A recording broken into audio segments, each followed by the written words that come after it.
All right, welcome everyone. We are here for our January game of the month, Paizo's Pathfinder 2E system. So thank you all for coming through. As always, with our games of the month, we're going to be doing a little bit of a giveaway too, with a little bit more to come on that. But just a little bit of the backstory with it too. I know probably most of you all have heard about all the craziness going on with OGL and 5e, and with all the talk going on. I decided I wanted to give Pathfinder 2e another, kind of bring it out of the closet to give it another try too. I played it way back 2020 or 2019 or so when it first came out, but I hadn't really had a chance to dive back into it since then. So I'm looking forward to kind of running it through its paces. And it's just been a blast to learn about. So I'm looking forward to this one, and thank you guys for joining us. And what we're also going to be doing too is we're giving away a free copy, or actually, we're giving away a $25 gift certificate to Paizo's website. Usually I do a free PDF copy, but there was no easy way to gift it. So with this one, we're just giving away a gift card. So if you already have the core rulebook, you can buy something else cool. I've spent a ton on their store the last couple weeks between all the various books, Secrets of Magic, Guns and Gears, all of that. So there's definitely something worthwhile to buy. And the way that we're doing that, if you put PF2E into the chat, you will get entered in to win, and you'll be able to. It doesn't matter if it's capitalized or not, so you'll be able to just throw that into the chat and hopefully become a winner. So check that out. But yeah, before we dive into the game itself, let's go through and actually introduce our players on this one. So I'm going to pick on my screen order. So Adcon, you're up first. Tell us a little bit about your PC. Hey, Adcon. I don't really do social media anymore, so. My PC is Deckhart. He is a rock'em soppin' boxing style monk. I'm going to specialize in locking down enemies, stunning them, intimidating the hell out of them, and hopefully surviving this mess. Nice. What's he look like? He's definitely like a street urchin kid who just kind of rose up through the ranks just by, punching his way out of most situations. Think a little bit like Brad Pitt's character in Snatch. Oh, nice. Yeah. But like wiry thin, absolutely no hint of fat, just all muscle. Muscle and bone. Mm-hmm. Perfect. I'm gonna pick on Shy. You're up next. You're on mute. I do that far too often. Far too often for my professionalism. So today I am playing a guy named Treebark. I tried to maneuver him onto the screen. I don't know that I've had any luck at all, but I did try. He is a druid dwarf, so I'll be doing all of the casty and all of the pew pew. I'm really looking forward to the pew pews. Always need a few pew pews in there. What's he look like? He's a dwarf, so he's got that enormous beard that is traditional of their people. But as a druid, he's just got all sorts of like little bits of bark and stuff in his fur, or not in his fur, but like in his beard. And he's kind of socially poorly adjusted, so he has a tendency to act like a wolf, as if he were raised by wolves. All right.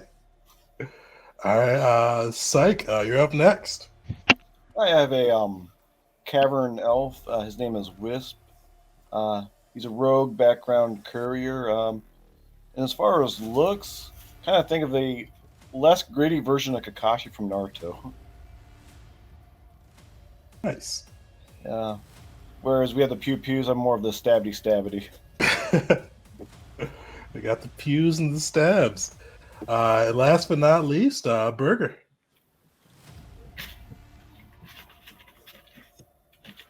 You there, Burger? You muted, Burger?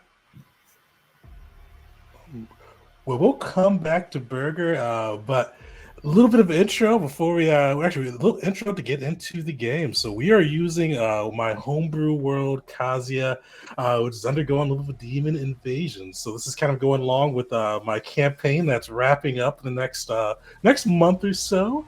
And this was kind of a little bit of a set piece. I thought would be a fun little one shot for the crew. So you all are adventurers, mercenaries, swords for hire who've through some circumstances, ended up in the nation of Codinia and its capital city, Vesinon. As you guys kind of look across the city, usually the sprawling metropolis, home to merchants, guilds, and the hustle and bustle of the kind of a wealthy city, it is in chaos. You've seen people lamenting, praying to the gods, fires sprouting up with clouds of smoke and ash clinging in the air. But the gods don't answer. Some say the gods have abandoned the world. Others say the gods are trapped, and even some say the gods are dead. But no matter the prayer, the gods just have refused to answer.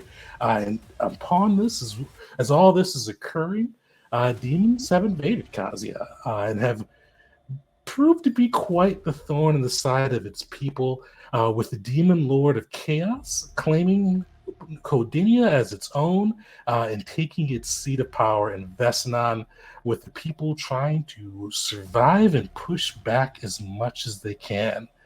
And in the last few days, portals to the underworld have opened and demons have just poured out, pushing the military with King Zane trying to heroically fight back and protect its city, and pushing them to the brink. You see the streets are cluttered with the demon spawn, hellhounds howling and burning buildings, attacking people, with the guards doing all they can just to ferry people to safety to the castle or one of the few strongholds that have survived in the city. And you all kind of come to, and in the center of the city, you've been kind of pushed further and further through its streets. You've heard this howling. You've seen bolts of flame and shadows flickering around you, almost seeming to move as if they had a mind of their own. And they continuously kind of just almost herding you to the center of the city. You fought valiantly and kind of get pushed further back and back as these hellhounds can continue to howl and thrash at you, until you find yourself in the city square with some unknown figures around you. You see a dwarf, you see a skinny, well, a muscular, skinny human. You also see another human with his face covered. And in the middle, kind of surrounding you all, you see one hound that seems like its skin is just burning, flames leaping from its back. Another hound that seems to almost slink in the darkness. Its howl, a terrifying sound to behold. And you see a small drake that almost seems to flitter in and out of the darkness. You see the smoke covering the area, and the shadows almost seem to be dancing. We're going to start this off hot. You guys are jumping into a combat right away, kind of show off Pathfinder 2E system a little bit. So you guys should be able to see the map. Let me throw it up for our viewers as well. Actually, let me get the initiative up too. Sweet. So you guys roll initiative. It'll be on your right-hand side in your sheet. Perfect. Yeah. I can hear you guys. I can't hear somebody else, though. I can't hear. Weird. Let me... I'll just reload. Yeah.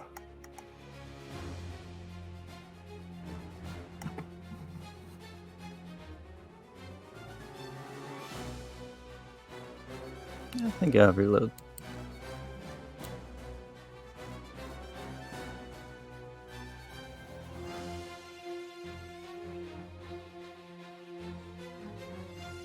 Perfect. Can you guys hear me now? I think we're waiting for the whole. I think we're waiting for the whole group to.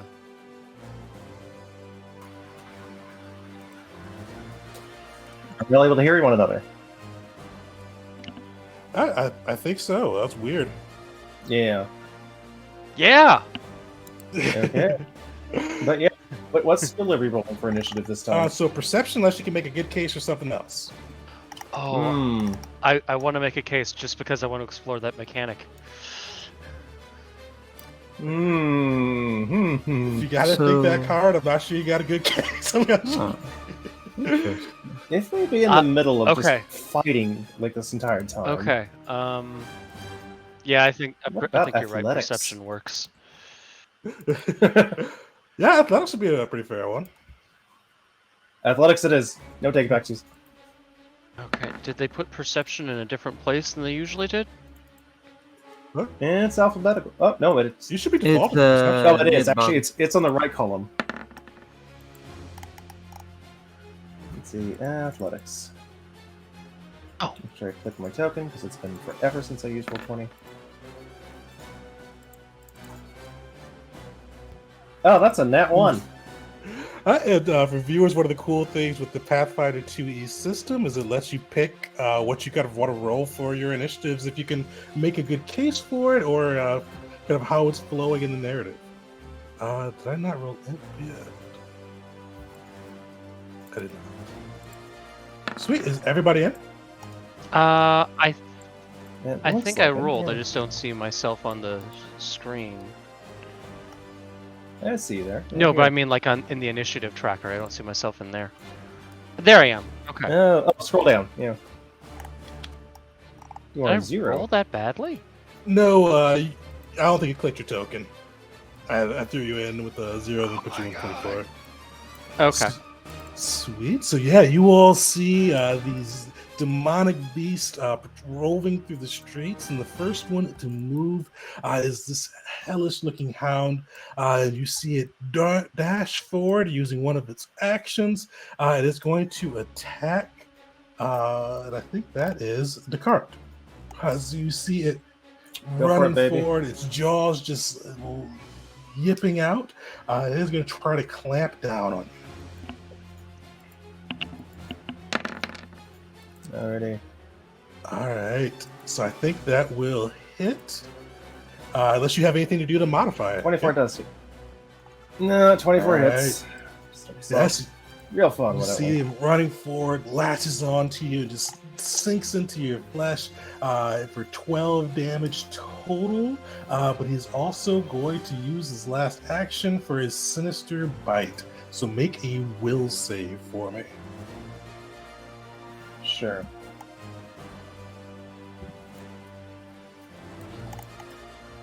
Alright, we'll save. That is. Oh, right there. Nice. 24. So not a critical save, but you yeah, you're good. So no, nothing happens to you, but you're not immune to it for the next minute. So you just shake off the fear and kind of the demonic influences, and just kind of get back into your stance. All right, Wisp, you're up.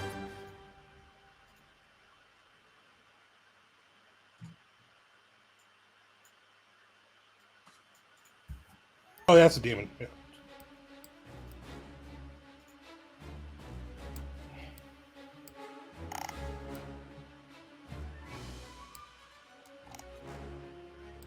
Has anyone tried talking it, or are we just assuming that's not going to work? It's on fire, so. Okay.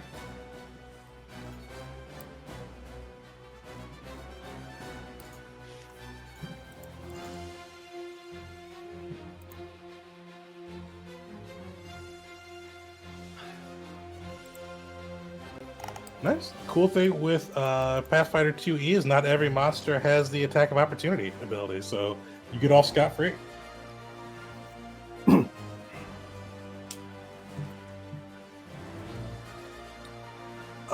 -2 to its AC, because basically when you put it into flanking, you're making it flat-footed.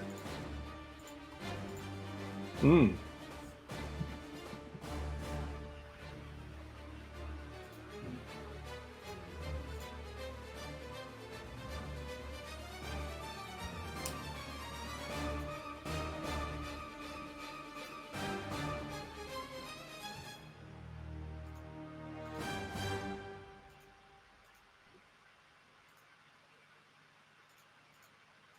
What do you mean?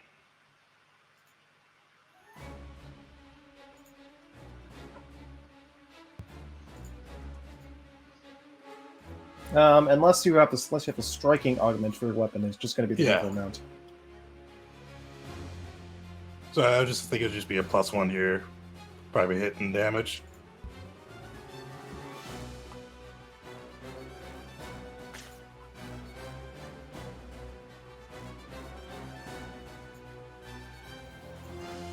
Oh, well, first you have to roll the hit, and then you roll the 2d6 for sneak attack.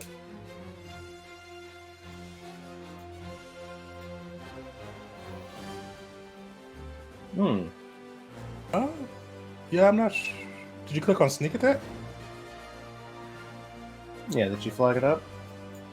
Because you should just be able to click on your main weapon and it'll roll the attack, and then you can add the 2d6 sneak attack onto it. There's a little setting in there to actually to specify the.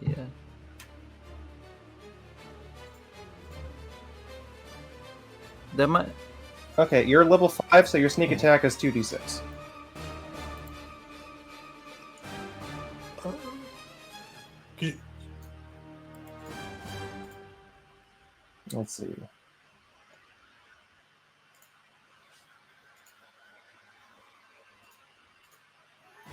It should already be in there. calculated.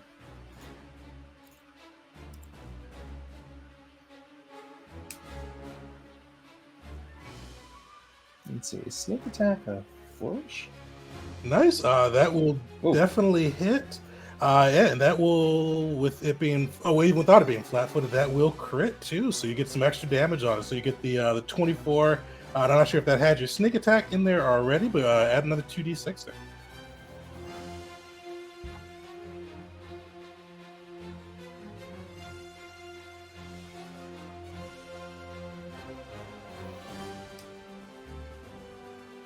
Yep. Yeah. Alright. So that's doubled as well. Yep. So 40 or another 2d6 there. You rolled it.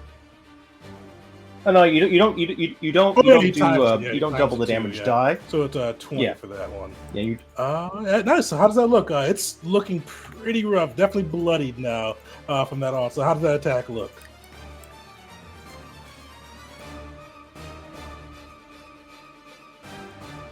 Mhm.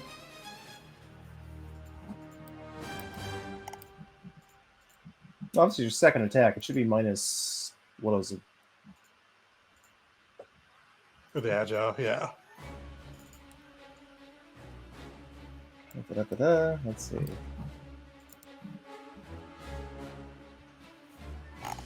And if because it looks a little bit different in your sheet. If you just pull over short sword from the compendium, it'll probably roll a little bit better for you.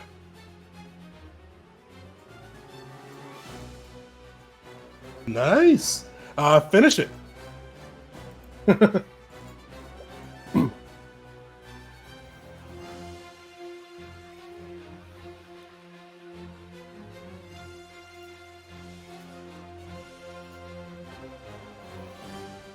Nice.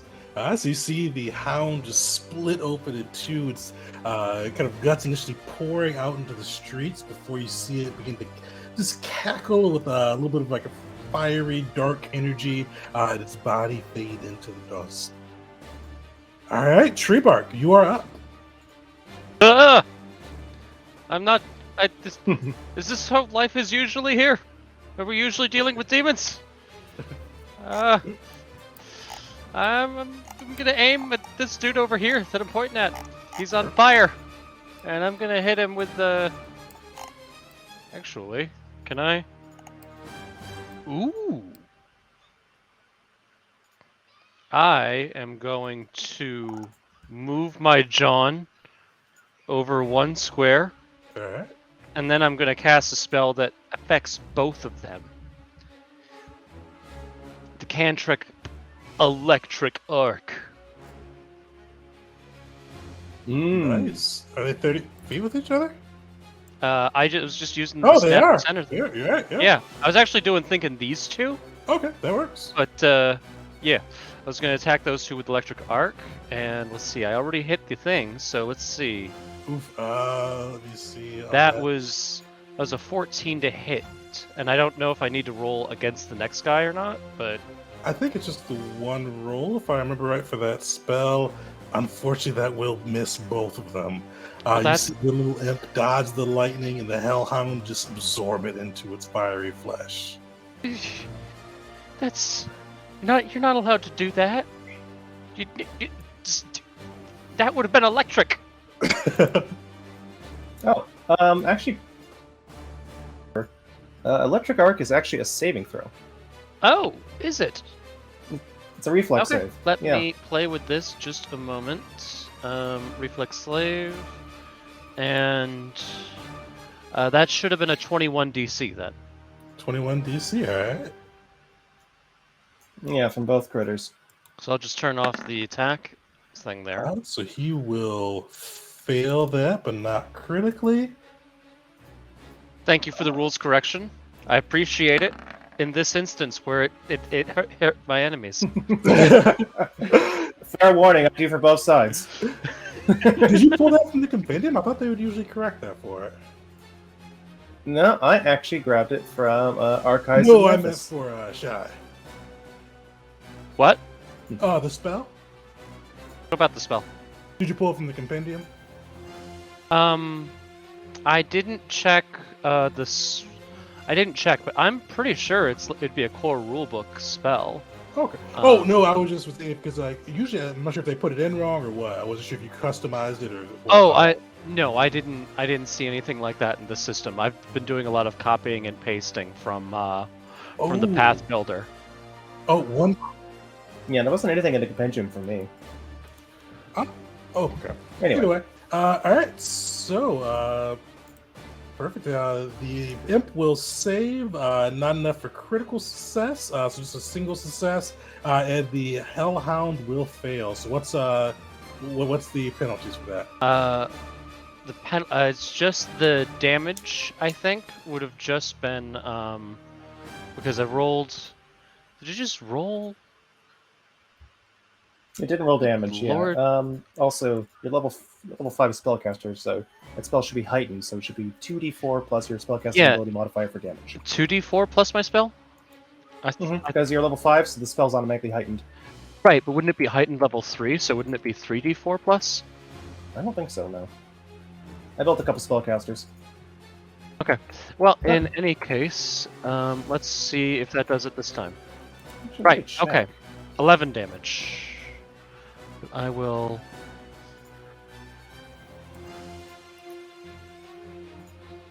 Perfect. How does that look as you get that hellhound? It looks sweet as hell. It looks like I'm going rise. Like Frankenstein is just screaming at his creatures to stand back up, except they're already standing. So I'm hoping for the opposite effect, but I'm doing the same kind of motion. So, lightning bolt, fall down. Perfect. Well, you see it catches the hellhound unaware, kind of blasting into it for full effect. You see the imp dodges aside. It kind of negates, able to kind of withstand the worst of it as it goes. That's your 3 actions. All right. Yeah, move, and then the spell has both a somatic and a verbal, so each of those counts as an action. Ooh. So that's how that kind of stuff works. So yeah, I'd moved mine, then I had the other 2, so that's all 3. But if I hadn't moved, I could have used a perk called Widen Spell or Reach Spell to increase the range on that. Oh, nice. All right. Well, as you launch that bolt of lightning, you see a little imp flapping in the distance, just cackling away. And it is going to fly at you. You see it just brandishing its little stinger attached to its tail as it just laughs away. And it is going to try to stab you.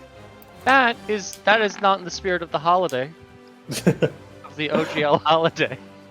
But luckily, I think that'll miss. Yeah, a 19 misses. I've got an AC of 21. So, yep. All right. He is gonna push his luck and try again. But with a -5 penalty. And even worse on that side. So you see this little imp just floating away, cackling like, and just lashing out with his stinger left to the right. But luckily, you're able to easily evade those blows as they come at you. Aha! Also, you were right. Actually, you do get another damage die. It should be 3d4. I knew it. I was looking at those rules. Vindication feels so good. And also, I'm not sure if I may have forgot to turn access on for you guys. If so, I apologize. But if you go to the little eye on the fourth column over, and or probably third for you guys, it should let you pull in any of the compendium stuff. And I've got all the core rulebook and DMG stuff in there. Nope, not me. I Add that. turn that on. Add that 3 there, buddy. Nice. All right. All right, Gaharios, or how do you say that, Burger? Gar-Iros. Gaharios. I thought of the name, then I tried to say it for like 10 minutes while creating the kick and couldn't get it in one go. I was gonna butcher it, so I'm glad you went for it first. No- But also, no yeah, so, worries, I butcher it. What's Gaharios look like? Gairos is he's a combat medic with a good bit of bronze plating on him. Got himself a shorter red beard on, nice little mask with some slits for his eyes, but doesn't show a lot of his face. He definitely seems to be a bit more of an older dwarf. He carries with him only a shield and some medical supplies, for he has forsworn weapons. Quite controversially, though, and to the unfortunate of all these demons here, he does not view a shield as a weapon. Perfect. Well, what's Gaharios gonna do? He's gonna help out this kindly-looking, frail old magic man and walk here. That's an action. Then raising the shield, that's another action, right? That's right. Good. Whenever I raise my shield, I have the... Hold on. Shield stride feat. Which... let me click this. There we are. When I raise my shield, I can stride to half my movement speed without triggering attacks of opportunity. Would that be another move action, or would that... is that its own thing?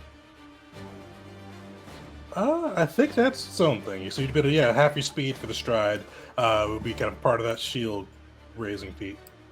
Good, that adds to my speed greatly. So I'm going to walk into the imp. And I can do that because of Boulder Roll. When I step into the foe's square and they're my size is smaller, they must move into an empty space directly behind it. Let me actually move back so you can get to the token. And the foe, let's see. They can attempt a fortitude save against my athletics DC to block the step. All right, what's your athletics DC? My athletics DC is... So, how do I figure that out? 10 plus your athletics score. Good. So, athletics is 11. So, 11 plus 10, that's 21. Perfect, yeah, you succeed. Alright, and it takes bludgeoning damage equal to my strength modifier unless it critically succeeds. All right. Yeah, how does that look? Does it go behind you or behind it? Behind it, so right Behind here. it, okay. So how does that look? Gobsmack just starts walking, kind of that stride, and he just doesn't stop and almost like, just with a foot stomps on this thing as he's walking with his shield raised, like pushing it out of the way, so it cannot harm this, I can't quite say civilian, but this, this older man, this older gentleman here. Now I have one action left, correct? Because boulder roll, is that just was that a free action or is it a? Boulder roll. That comes from my movement, and my movement just came from raising my shield. It does say take a step. That might be an action. I think that Oh, probably is an action. Ah. Let's see. Does it have any of the Damn. symbols associated with the show it?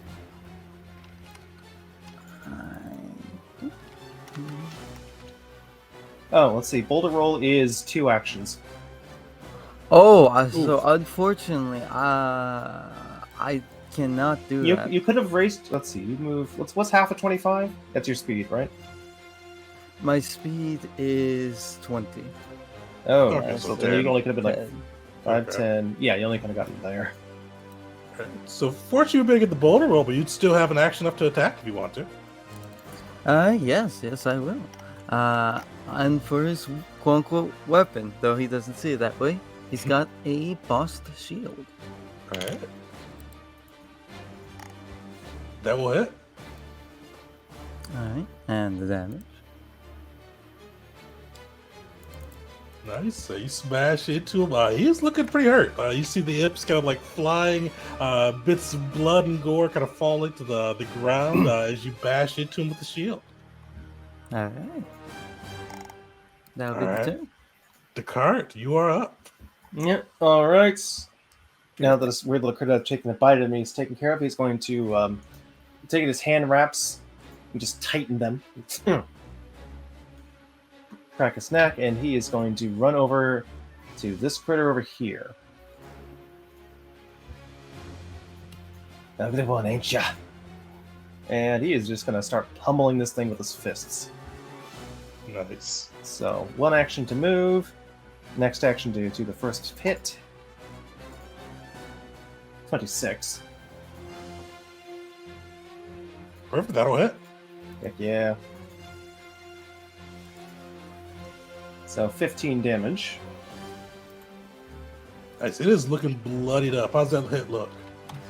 Well, we'll find out. Second attack, but I'm going to do something fun. 'Cause I get to activate Flurry of Blows. I get to make 2 attacks as 1 action. And I get to Perfect. apply my multiple attack penalty that strikes normally, so yeah. So it'll be a 5 on the first, and then 10 on the second. Or does it count as agile for your? It monk hand? does. Perfect. So 4 and 8. Yep. 28. Yeah, that hits. Near crit. Okay, I'm going to do both attacks first because this damage is combined. All right. Third one is... Well, that's a nat 1. Oof. But yeah, you said the second one's a crit? Oh, it was a hit. It was near. It went away, Okay. unfortunately, from the crit. Well, 14 still. 14 is enough. Finish him. Yeah. This thing, going smack, punch, right cross, it grabs me, I grab its jaws and just fold them all the way back. Break its jaws. You see flame like just leaking out of its mouth. Would have burnt a lesser warrior, but you're able to take it and take him out of the fight, especially before you got to do that flame breath. So that worked out well. Yeah, magic hands. You see that fire kind of raise up for a second around his body and consume it, and you see a scorched mark left behind on the ground. All right. The Shadow Drake is up. So you see this little shadowy drake, kind of small, almost just seems like it flits in and out of your vision. And you see it kind of start to fly towards the crew. Okay, that's range. You see it's just flapping its little wings, a chaotic smile upon its face. And as it gets closer, you see it lean its head back in a torrent of shadows just escape from its mouth and just rain upon the poor, forgetting names right now, Tree Bark and the Kairos. No! You pronounced that Crash the on me. first time. So, DC 18 reflex save for you guys. Okay, I get to learn more about how this character sheet works. I think reflex saves are right in the middle. You would think that. That would make perfect sense. Oh, that's bad. There we go. No. Oh, yeah! So, Should have taken a rogue club. Tree Bark, you emerge unscathed. Real for you, good damage all this, Woodburger. So you see the shadows kind of emerging around you and just pelting into you, and you take 5 cold damage as you feel like the light just being snuffed out of you and your soul starting to be ripped away.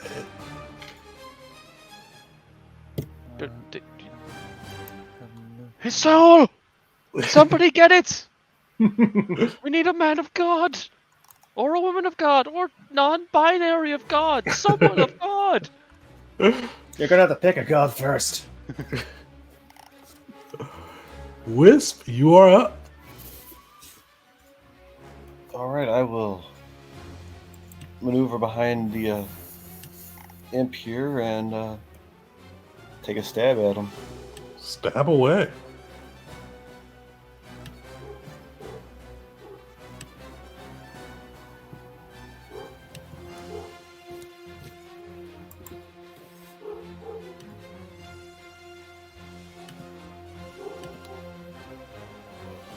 Ooh. Nice. Finish him. So, yeah, just skewer him. I just impale him on my short sword, so his body just kind of stuck there on the sword.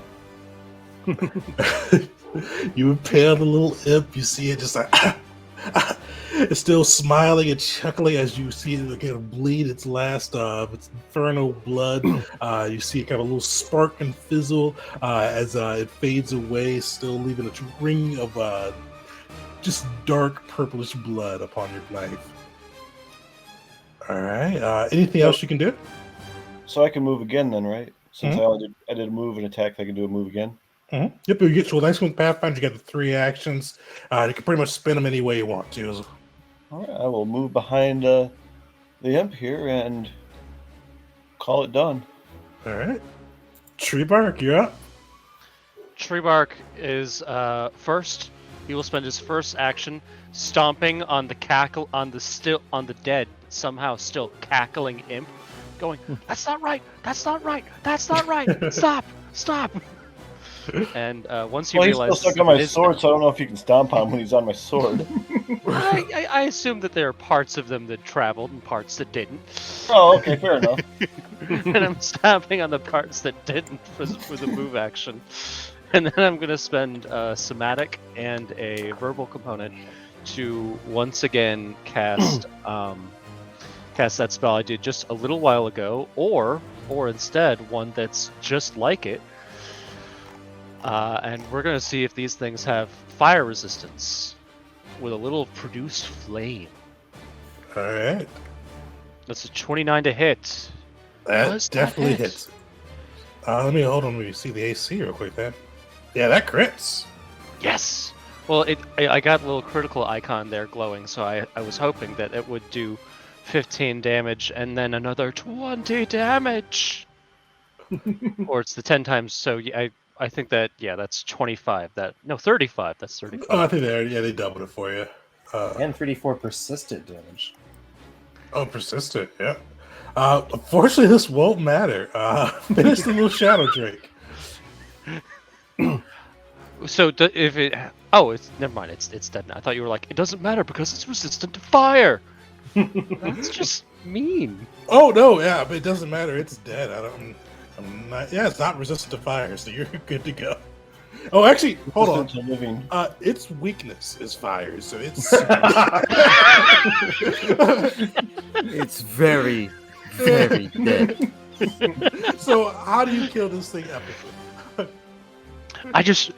While I'm stomping at the one thing, I look behind me and I'm like, oh my god, another terrifying thing. And I just kind of like throw up my hand and go, fireball, die. And then and a way bigger fireball that should have been presented shoots towards this thing, and it just disintegrates into nothingness. If there's any loot left, it's mine, because that's how magic works. Yeah, you see this little shadowy drake glittering around, just that flame just come out of nowhere and just incinerate it. You see the shadow begin to fade, and almost like when a nuclear bomb goes off, you see it like frozen there for a second before just completely obliterated, leaving nothing behind. I'm so proud of myself. And you all, as you guys see the last of the demons fade, you get a moment of respite, and you find yourself surrounded by your newfound compatriots who helped you stop this portion of the demon threat. You still see smoke in the sky. You still hear cries for help. You hear the ringing of the castle bells. Just a true chaotic scene. But you found yourself amongst, if not peers, at least useful allies. Is anyone hurt?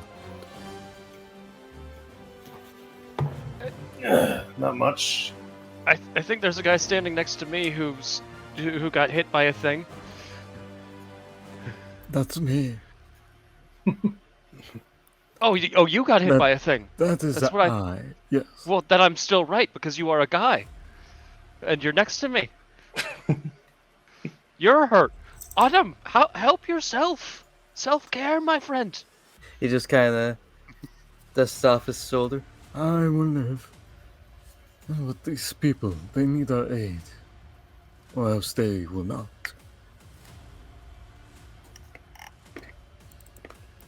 I think the first people we should be trying to aid is ourselves. Perception check. Do I see? Sorry, I'm mimicking your accent. That's not my accent. Perception check. Is there anyone who we can aid in this moment in time? Yeah, sure, go for it. Perception check. Let's see if I can make this. Oh, there we go. Perceive.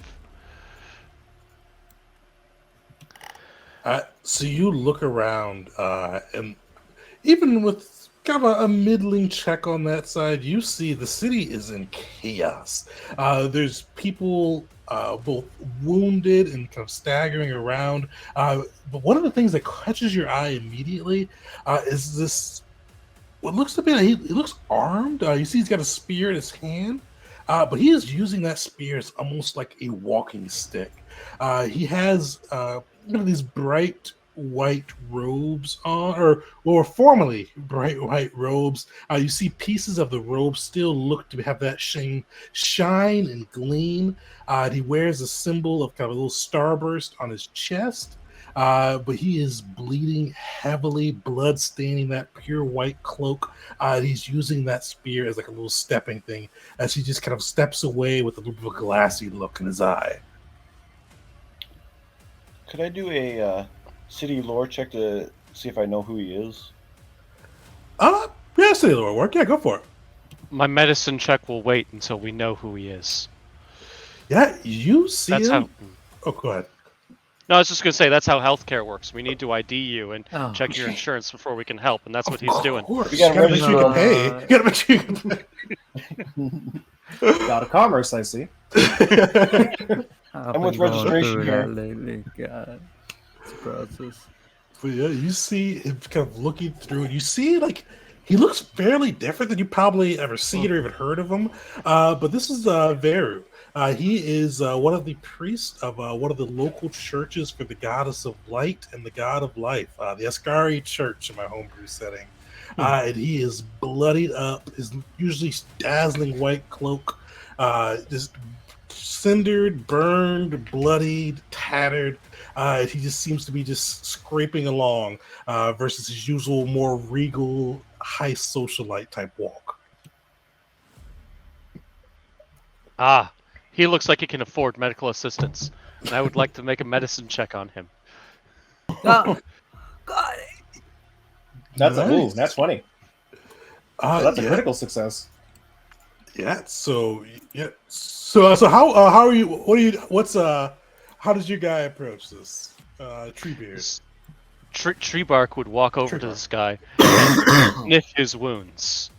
After sniffing to see if they were infected or pustuling at all, or if there was some kind of a strange curse present, he would reach into his bag of herbs and balms and just begin smearing something onto him. And it smells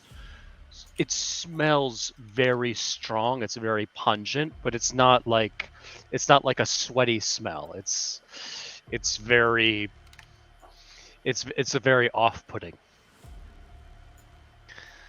All right. So as you lick his wounds and start to smudge, like you see, like the glassiness in his eyes. He looks at you like this.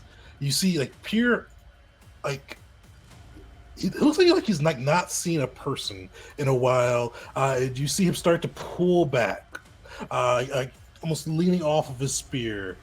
What do you do? Does he look like What does he's everybody gonna else do fall, at or that time too? does he look like he's falling, or is he just like frightened of me in the moment? It doesn't look like he's falling. You see, like he's almost leaning off of his spear. Looks like he's pulling it back in shock. It's all right. We're only here to Old. help. Old man, your eyes look as though you've not seen for a long time because they are foggy. I am friend. I am here to help you, and I shall let others make the charisma checks. I can give it a shot. What is it? Diplomacy? Oh, well, what do you, whoever's rolling, what are you adding to it?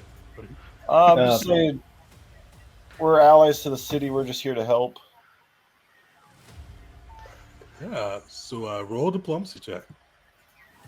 No, not today. Diplomacy. It's not an option. I wouldn't mind giving it a shot myself. He's gonna react first. You see, he goes, "You all are demons, demons! You wear the flesh of men." You see him kind of lift off of his spear, and he like starts to try to move towards you, or Can- towards can I- Sheba. Before anybody else, can I give something a shot? Go for it.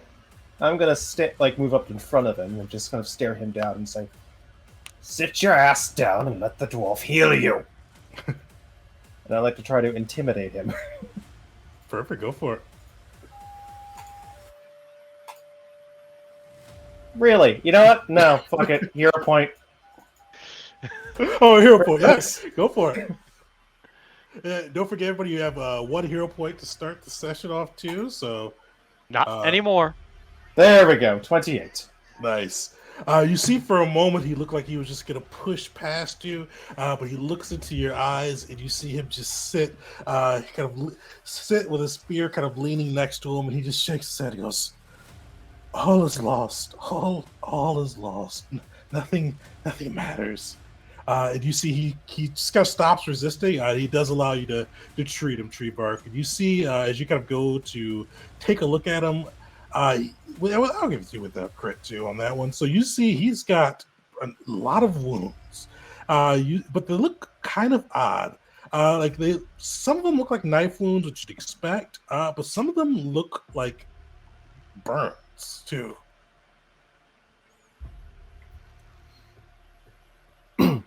Was it? Are there like burn marks around the wounds, or? They look like not around the knife wounds, but you see kind of other areas where it just looks like something like searing, like hit him, like just something like almost like a brand.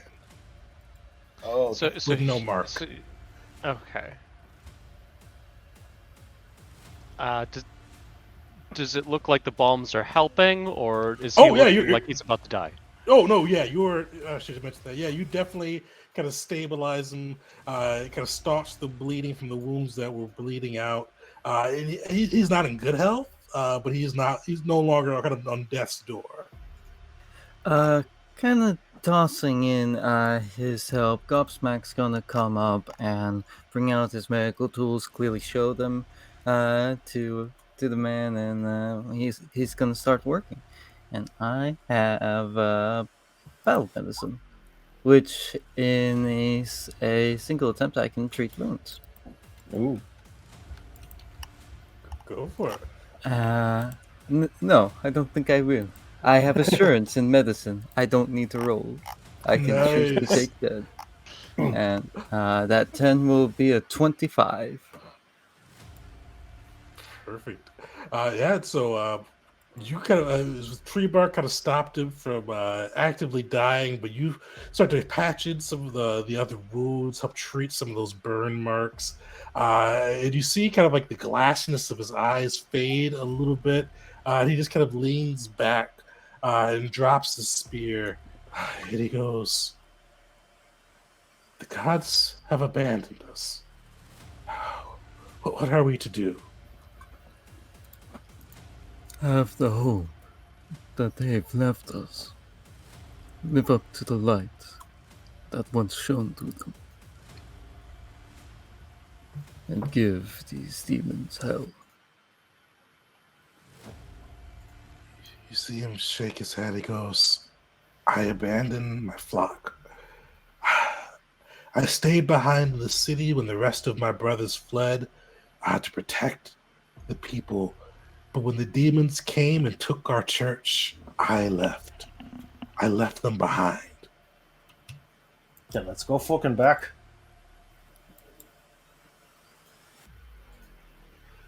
Because he looks, there's so many of them. It's Then so we'll many. fucking kill them. Could without the gods, can we? Who fucking needs them? We got each other. As long as the natural world exists, my god will thrive, and I will protect it till my last. Will you join us? You see, he looks and he tries to. You see him hold his amulet and tries to, kind of like, you see him focus for a moment, but you see nothing really happen. And he just leans back and goes, I would slow you down. The goddess has abandoned me. She's left me out in the darkness when I need her light. All is lost, but if you go to the church, tell them I am sorry. Tell them that I will die knowing that I have failed them. You haven't failed them. You found us. And you still have time to serve them. Come with us. Come to the church. And when they kill you, they will have justice.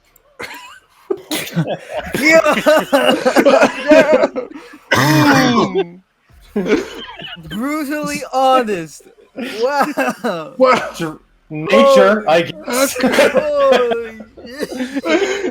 Oh my god. you see, like What's again? he was looking like he was getting so he was like leaning it forward. He goes, "Kill. Maybe it is what I deserve. Give me a diplomacy check. There's no advantage, disadvantage here, but you're gonna have like a -3 to circumstance." Help real fast of What's just that? saying, I'm gonna die for this quote, but just Does saying. anyone want to aid me? Yeah, I am. I'm going to aid. Yeah. I'd like to actually not aid. Oh.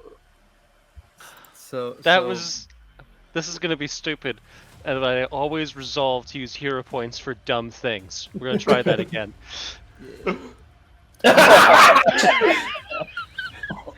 Well, that's karma. Okay. Dice has spoken. Yeah. So what does aiding a check do? Well, aiding wouldn't really help here, unfortunately. Yeah. Because aiding, if you did it, you'd have to beat a DC 20, higher or lower, but it'd be higher probably. But it would give you, like, if you critically succeed, I think it'd be at your level +3, 2 or 3. No, So, if you could, or never mind. Go for it. so it would be like at most an 8 you could bring that up to, which unfortunately. You know what? An 8 is an 8. He's gonna try. So give me a diplomacy skill roll. We'll leave it at the 20. So if you beat a 20, you can give him some Oh, bonuses on I that. can't beat it. So... Well, if you get crit, Dying is easy. Living is hard. I Yes, you're right. It's too hard. You see, he looks up at you guys, spear on the ground, his eyes clear, but just full of regret and self contempt.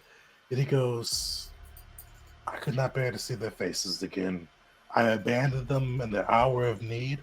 I thought I could be the light when the goddess was gone, and I was wrong. I'd rather No, die here on the streets. I think it's self redemption to come with us. He ain't think- coming.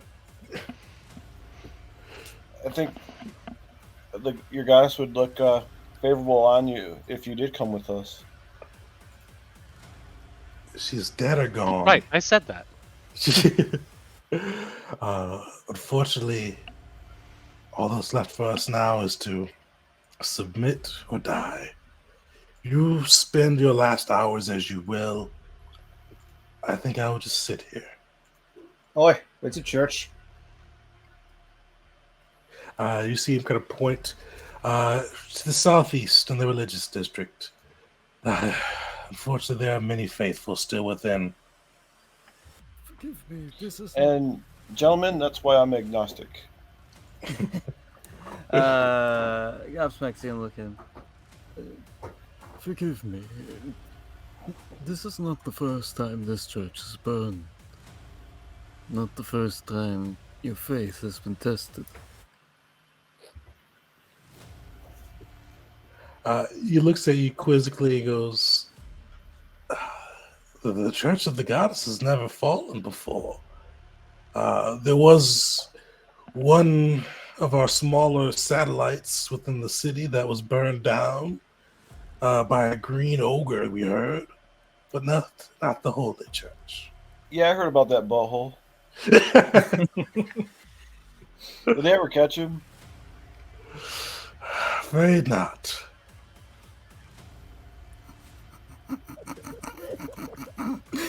And Gobsmack's just kind of nods to him. If you grow in strength and self-faith, and you seek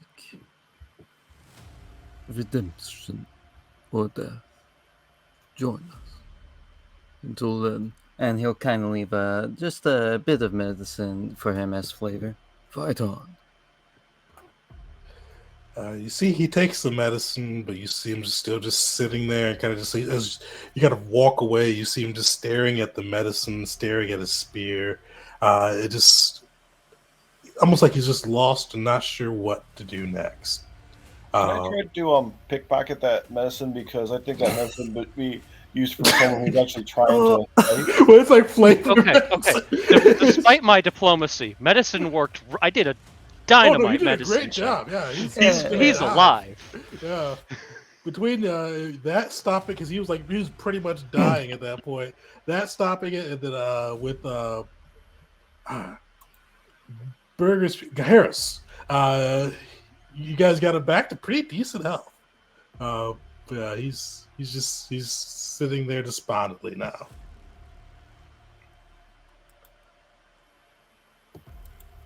All right. That's cool. If you want to flavorfully steal the medicine, you could definitely do it. You could. All right, do you So want it me is a thievery check. Or you could just take it. You You could just intimidate him, and be like, "You're not worth the potion you carry," and take it from me. 31. Yeah, you easily like. How do you do that? How do you slip it away from him? I just gotta do a bait and switch.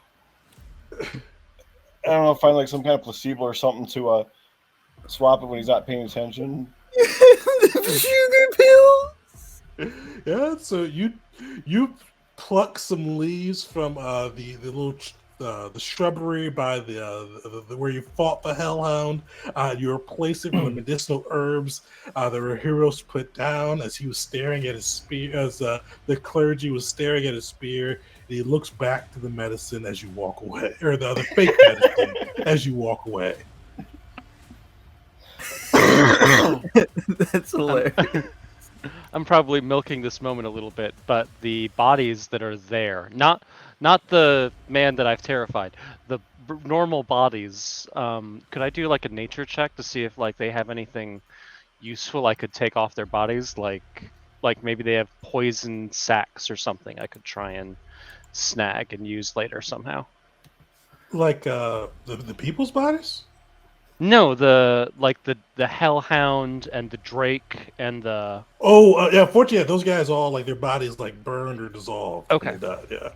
Okay, that's fine. I just thought I'd check. Yeah. All right.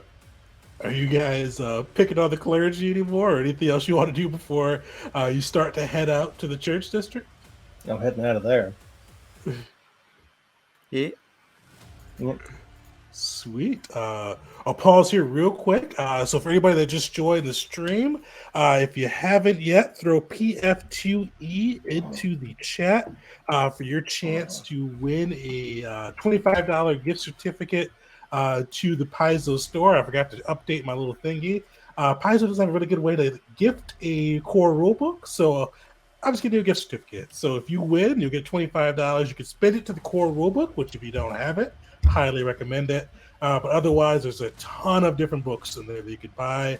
I've really bought a ton the last few weeks, so go crazy. So throw it in there. But yeah, we'll keep moving on. So you guys start. Actually, what order are you guys going down the street in? I have a movement speed of 20. With my shield raised, technically 30. I'm 35. I don't mind taking points. I'm pretty maneuverable. Also, I have regenerating health, so. I'll hang out in the middle.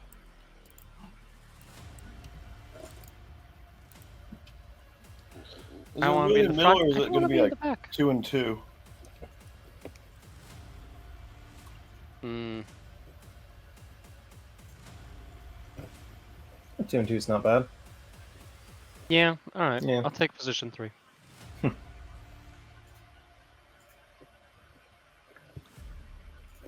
So 2 and 2. So who's in front again? Me. I'll also be in front. Perfect. Sweet. So you guys lead the way moving through kind of the mercantile district, closer to the religious district. And as you go through, you just see more signs of the struggle, burnt out buildings, bodies laying through the streets. It seems like just this ichor of the demons left behind blood, staining the once kind of pristine cobblestones of Bessanon. And you just see the once glistening city is just truly on the brink of its end. And one of the things you all notice, it seems like the shadows just seem to they're just not moving the way you'd normally expect. Almost some seem to almost peer at you, and some seem to dance and smile as you look at them. The shadows itself of Vesnon just seem to be alive. And some even like seem to taunt you as you walk across kind of the shadow of what was once the bank of Vesnon.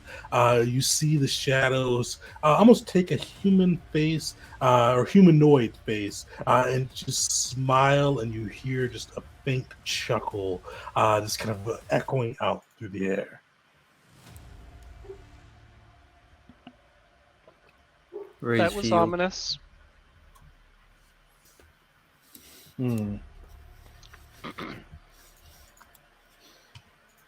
Perfect. But, I'd like to consider stealthing if I can. If there's anything I can hide behind, I think I might.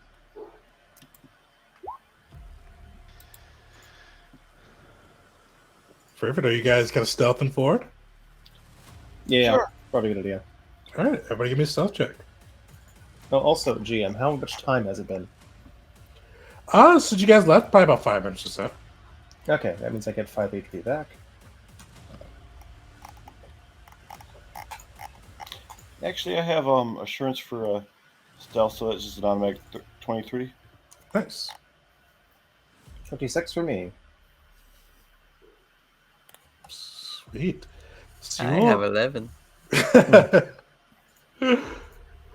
You'll move down the streets, just kind of quietly maneuvering through once this glistening city, and kind of your stealth pays off. You see what looks to be a Codinian guard. He's got shield, a spear, kind of the royal symbol of Codinia, the blue falcon on his chest. You see, like, him slumped against a building, what looks to be kind of a blood kind of pooling amongst his cloak. He's very, very still. It looks, even from a distance, you can probably tell this is more likely a corpse than a person. But you see him there, and the blood looks fairly fresh. Perhaps you should offer him some medicine. Is he still alive or is he dead? For anybody that's trained or expert level in medicine, you could tell he's dead, but it's a very recent death. Got that master. I'd like to cast Detect Magic. Perfect. What's that all entail again? That is a cantrip, so it's auto up to level 3, and it also let's see, let me pull it up real quick. I can detect illusion magic if the power level is lower than what I did, so 3. And I've just kind of like become fully aware. No. I receive information beyond the presence or absence of. I receive no information beyond the presence or absence of magic. So if anything is magical that I wouldn't immediately be aware of, I would now be aware of it, unless it's illusion magic. Definitely, within the 30 feet of you, you don't sense much magic, but you do feel like kind of the remains of magic, kind of just the faintest traces of it around the soldier, the Codinian guard's body. I'll just. He was killed with magic. Someone with power. Could I tell if it was arcane or divine or anything like that? Oh, definitely. Let me give me a second on that one. I think it's give me an Arcana check. Okay, I don't have Arcana. I would sub nature if I can, but that makes sense that I wouldn't be able to. Yeah, unfortunately, you wouldn't be able to sub it for this one. So that's just that'll just be a flat check for me Nice. because I don't.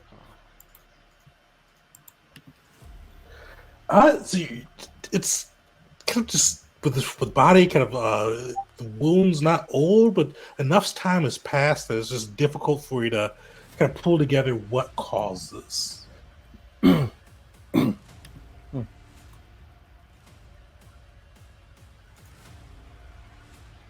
least on the magical front. I know, dude's dead. Seems to be going around. Well, been insightful. Demons with magic. I do not like the sound of that. You got a spellcaster to leave to me. I'll get you care of him. I will trust you on this.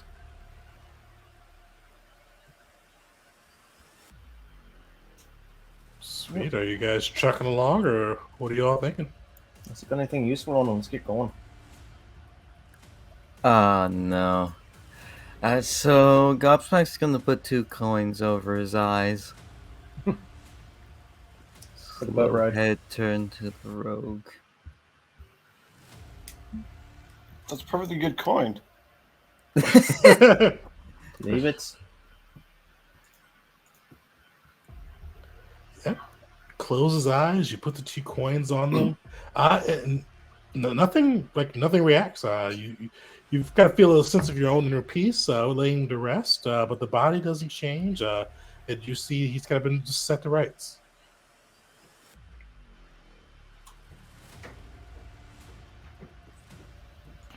See, proof there is no god. You just put a couple of coins down and nothing happened, except in the forest. There's a god in the forest. Moving on. Is there some kind of trail that we can follow? Yeah, did he bleed out? Like he. Yeah. I could Oh. do a survival check to look if that's okay. Yeah, go for a survival check on that. See if you can find a trail.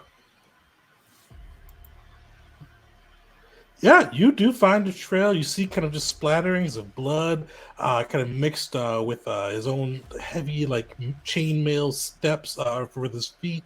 And you see it just kind of leading, pretty similar on the route to the church. You see almost like he's coming from a similar direction.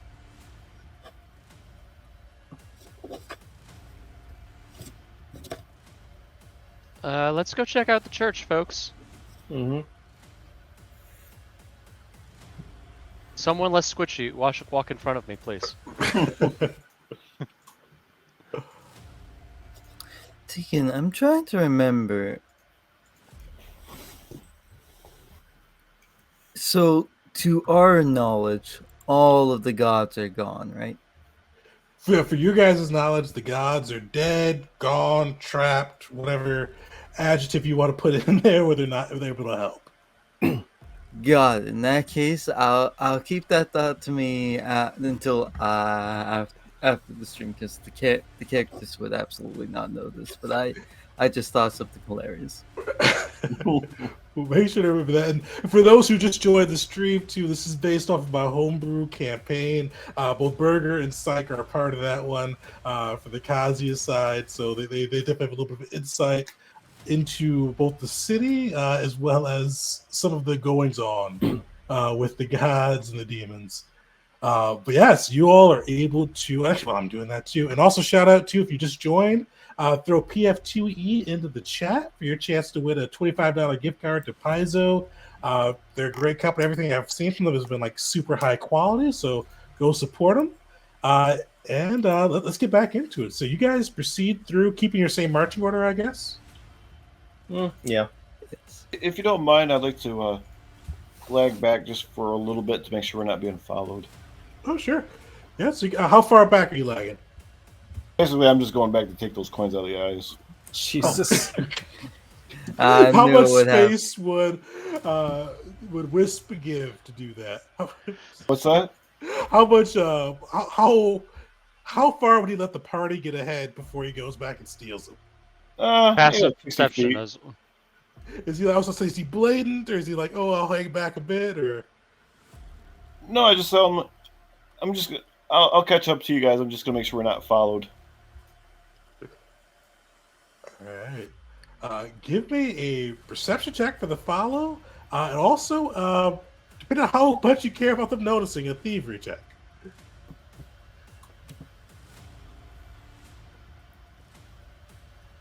So do you want stealth or thievery? Thievery. I guess all matters the same. Jeez. All right. I'm pretty sure nobody's perception DC is 29. 26. 20 up close. You got 3 above. definitely not a passive perception that high. So I say with the perception of this one, it's not called passive perception, it's just your perception DC, but it's the same calculation. Oh, it's okay. 10 So it'd just be plus. 13. Okay. Yeah. 13? Oh no, it'd be if my base is 13, then my passive would be what, 23? Oh, yeah. So if your base is 13, yeah, your passive would be 23. I was about to Okay, say, cool. Wait, I'm bad at counting. Mine is also 23, not 26. All right, so that nobody sees you swipe the coins, and you don't see anybody following you. But up ahead, you do see just kind of like the faint glimmer, like it's almost like a shadowy glimmer boiling through the air, almost just encircling those who went ahead of you.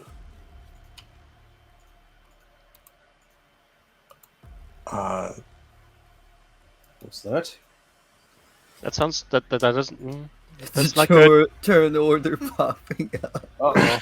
Initiative tracker. You wouldn't know. You're not here yet. So yeah, so everybody roll initiative.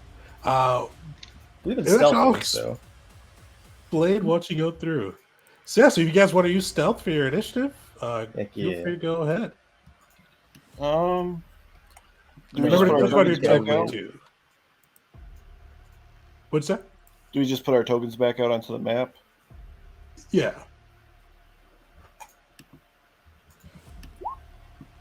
Jeez, I roll low on initiative.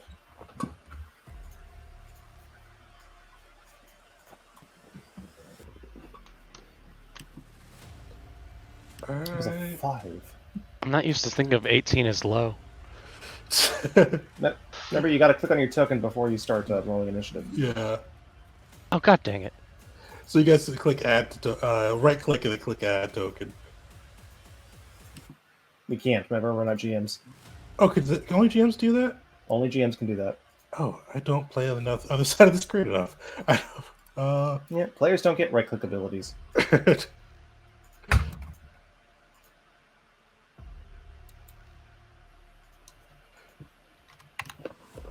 All right.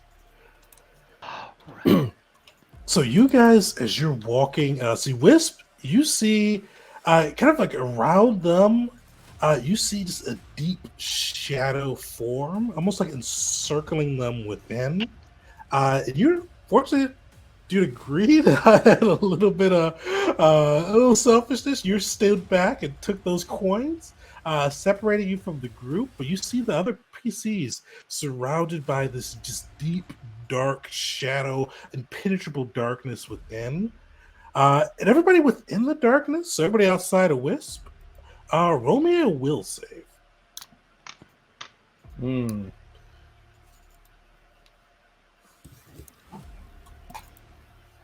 Ooh. I did not expect to do badly with a will save. Gods are fickle you know what? sometimes. There are no gods here. Sweet. So you all well. Oh, Descartes. Is Descartes? You see just shadows forming around you. You fortunately you see them twisting into different shapes, but fortunately you just see your friends or these newfound comrades within.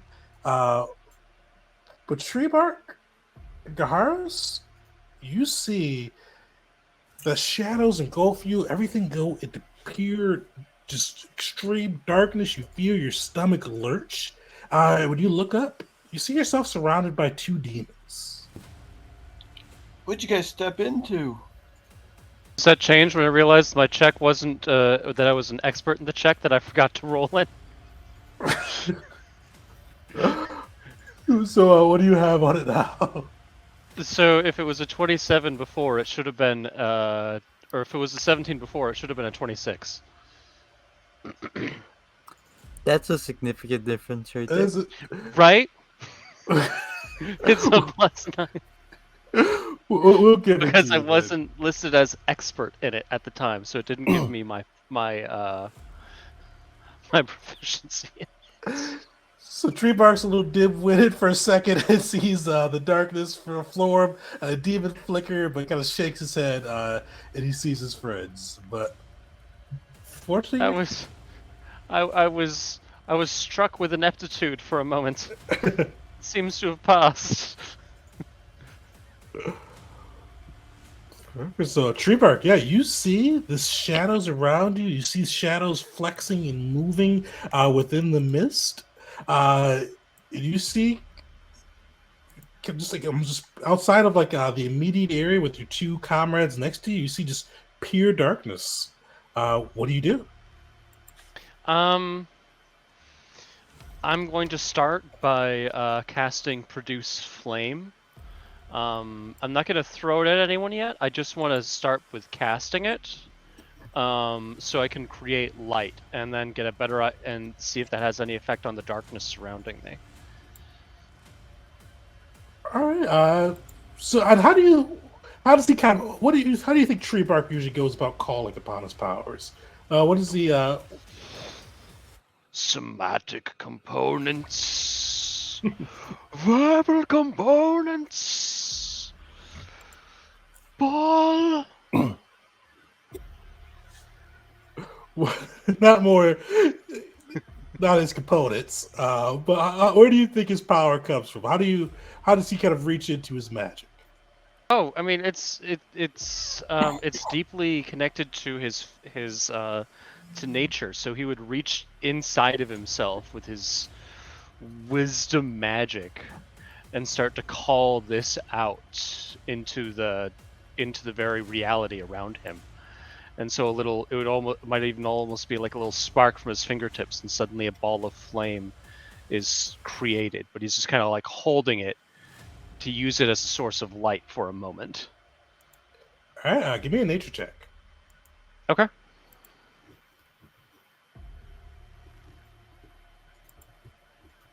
Solid.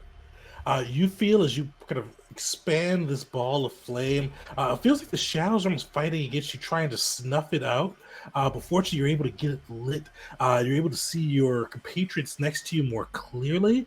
But the thing that really gleaned from this, it just seems like the circumstances, whatever this seems to be fighting against you, trying to trick you, almost deceive you, and almost just kind of throw the order of the balance on.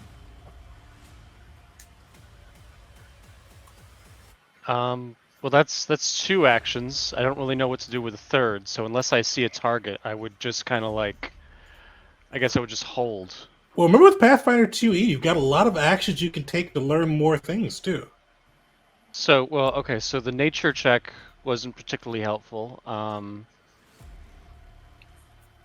There's like a recall knowledge ability you can try. I have Lord Druid. Druid stuff. I mean, it just said that I had Lord, so I grabbed Here we are. Druid. Recall knowledge. It basically says you can try something. Try to remember a bit of knowledge regarding a topic related to a skill. The GM determines the DCs for what checks and which skills apply. It only takes one action. So, with Lord Druid, what would you be thinking of at this moment? What would you be trying to? I'd be trying to figure out, I mean, because it's really nature and druid is my connection to magic, and what's happening around me doesn't feel natural. So I would be reaching in to try and see like what could this be? Because things that aren't natural are usually things that I would recognize as my enemy. So it'd be like, what could this be? What's causing this? All right, so you pull kind of that together, and it's almost seems like the area around is fighting you, but you're able to definitely get an impression as you kind of dig into your own druidic knowledge, and yeah, this is definitely unnatural. You feel kind of chaotic magic around you, and you assume this is kind of the demon lord's own trap. To catch people unaware, and the demon lord of chaos and deception, and you kind of feel that you must have to revoke this somehow. You find a way to dispel this, to tame this effect. I mean, I don't know that I would have access to anything like counterspell, so I'm not sure how it would. What about a? Yeah, I don't know. I have an idea, but I can't give that because Gosmack just saw a demon start producing flames. I'm sorry, little one. Raise. Let's see here. Yeah, raise shield to give 10 movement to catch up to the druid. What kind of demon does he look like, the Gobsmack? You see, he's got kind of like dark black wings surrounding him. And there's this deep fire in his hands, a mixture of burning crimson and just violet aura around it. Got it. I do apologize. Gobsmack would I just realized there's something called haunt in the initiative order, but Gobsmack would try and put down any demon he would see on sight. Put him down. All right. So luckily not a crit, but that will hit poor Tree Bark, and this Tree Bark can do something. I don't think I really got anything that would use against this. Yeah, so I think I'm just gonna have to take that. That's 7 points, so Mhm. I'm down to. Well, yeah, the critical didn't, so just a 7. So I'm down to. I don't know. It didn't look like it was nice. So for Gobsmack, it's very clear he has a target, and he's running up, and he smacks, and he'll go again. What the? Luckily with this, so that first one Damn it. connects, but the second one will miss. Demons, devils, they've surrounded us.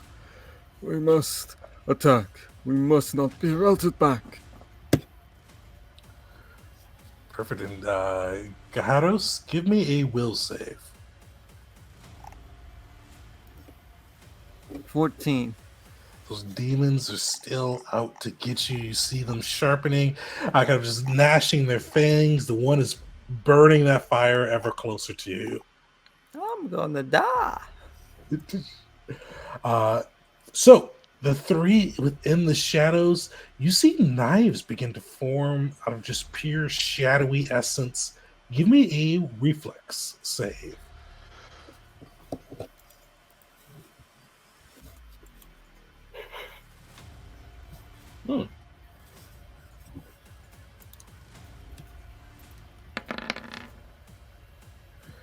So ignore. Oh, so Gaharos, you are good on that side. So you will take half of this. So that would be 8 damage there. Or not Gaharos. No. Oh, Gaharos, yeah. So the reflex save was you, 24. So you take 17 or 8 there. And then for Tree Bark and Descartes, Reflex saves. reflex saves. Oh, low for me. Tree Bark, you. Oh, and it's just a little shy of critically succeed that one. So you take 8 as well. And the cart, you take 17 negative damage as these shadows just come out and just poke into you and just start to drag their blades across. Wounds appearing on your skin that seem to mimic almost that which the guard had went through. But Wisp, you are up. So Wisp, you've fortunately been outside of all of the crazy shit that's going down inside there. You see the shadowy sphere surrounding them. What are you doing? But I heard what was going on, though, right? Hey, you can hear them, yeah. So I heard that Tree Bark was hit by something, right?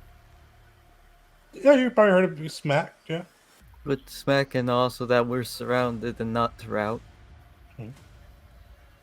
Um, And if I'm not mistaken, Tree Bark also saying, "What the fuck?" Oh, yeah. Absolutely present. can I make my way to Tree Bark and try to pull him out of the shadowy sphere? You could definitely enter the shadowy sphere if you like. All right, so I'll catch up with them. All right, give me a will save.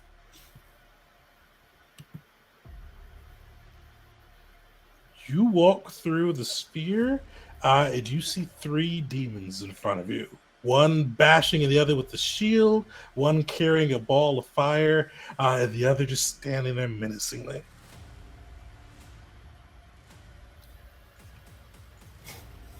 So I see 2 of them fighting each other.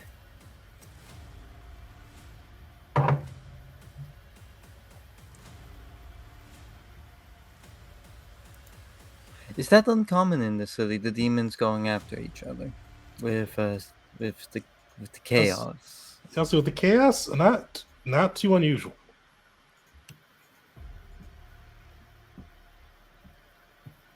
I try calling out to the others to see if if I get a response.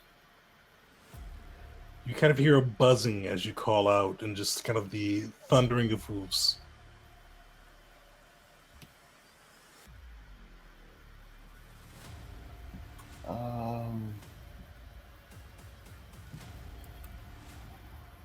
Can I make an occultism check to see if I can figure out what's going on in here? Sure. We have a high DC with kind of the magic working upon you. Nice. You look and you kind of you know that there's something's off. You kind of you've heard of kind of spells similar to this, but those demons look real and they look mad.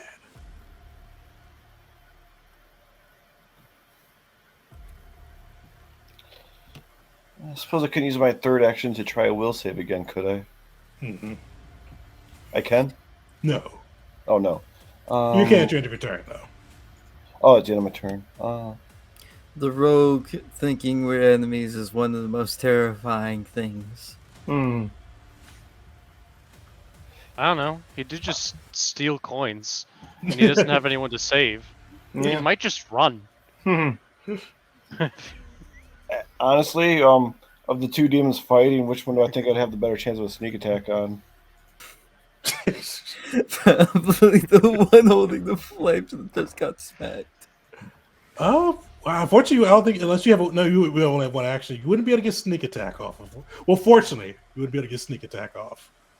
Oh. Well, lucky for them then. I guess Yes. Yes. whichever one I guess see that's nearest to me that I can just poke with the sword.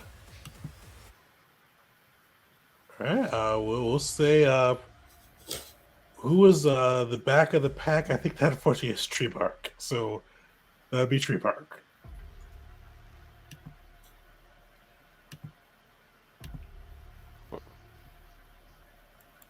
Unfortunately, that will just hit, but luckily not crit. So 5 unfortunate damage to you, Tree Bark. That's Awesome. like minimum damage. Yeah, I think the other attack wasn't too Awesome. bad either. Yeah, so I'm Tree not- Bark's.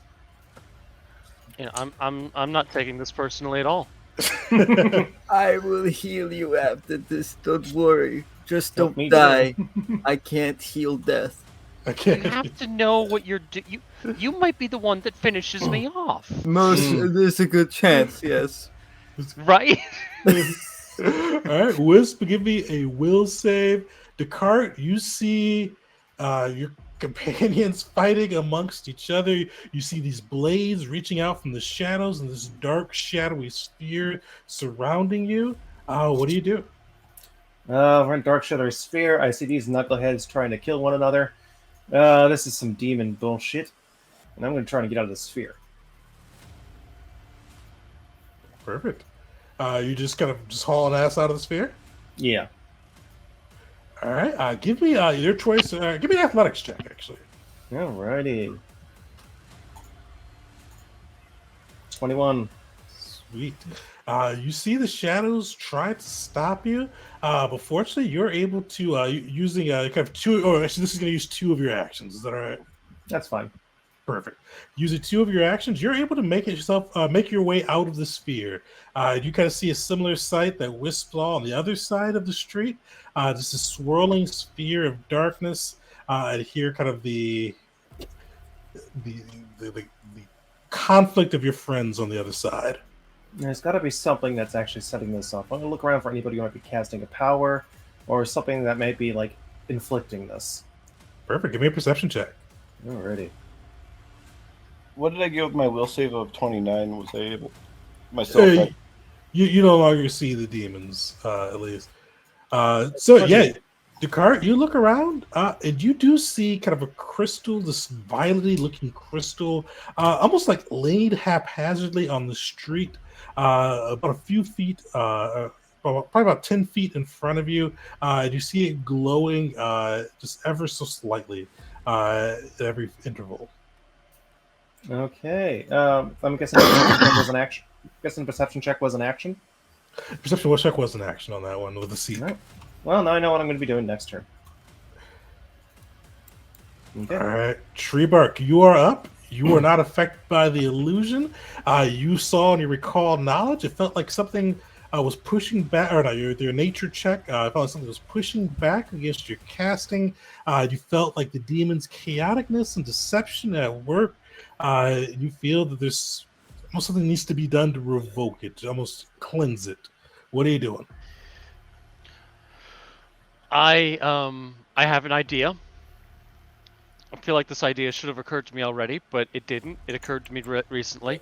I'm gonna cast heal at level 2, and I'm gonna kind of do the full 3 actions heal. So what that does, that will bring that back up again. Well, first off, because I'm using this as a because I'm using this to also like cast positive energy damage, there should be a save associated with it. I don't see how the save. I would expect it to be a will or a fortitude save. I'm not sure which.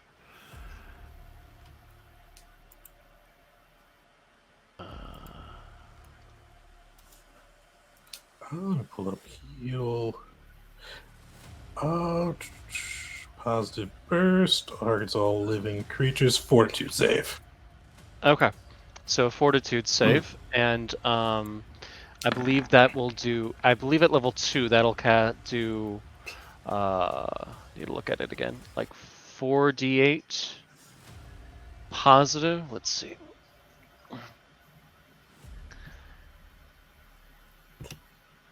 Amount of healing or okay, so that would be 2d8 points of positive energy damage, but it would also function as healing to anyone who took damage. So it would do 2d8 positive energy damage, as well as I believe it actually goes up to like 4d8 healing.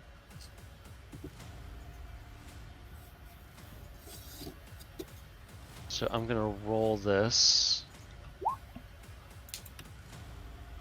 and so the 4d8 comes to 25. I would just go ahead and call the damage 12. All right. So with that, go ahead. I heal myself back up to full hit points, along with anyone in like a 30-foot radius of me. Oh. Hopefully that includes me. Yeah, so you were just on the outside of that, or just in the inside of that, so you get the healing as well. Does That that burst. include me? Oh yeah, you're hitting him. Well, he realizes it's you, so unless he, actually no, it's target all living creatures, so he can't really just decline you. Yeah, but the way it works is that like the positive energy affects different things differently. So if you're alive, it functions as healing, but if you're dead, then it would function as negative energy or it would function as positive energy damage. So if I'm lucky, and whatever this thing is, it's some kind of ghostly, dead, incorporeal thing, then this should hurt it or cleanse it. Definitely, and as you see it go off, you see the darkness lift a bit, but Gyros, your senses come back to you.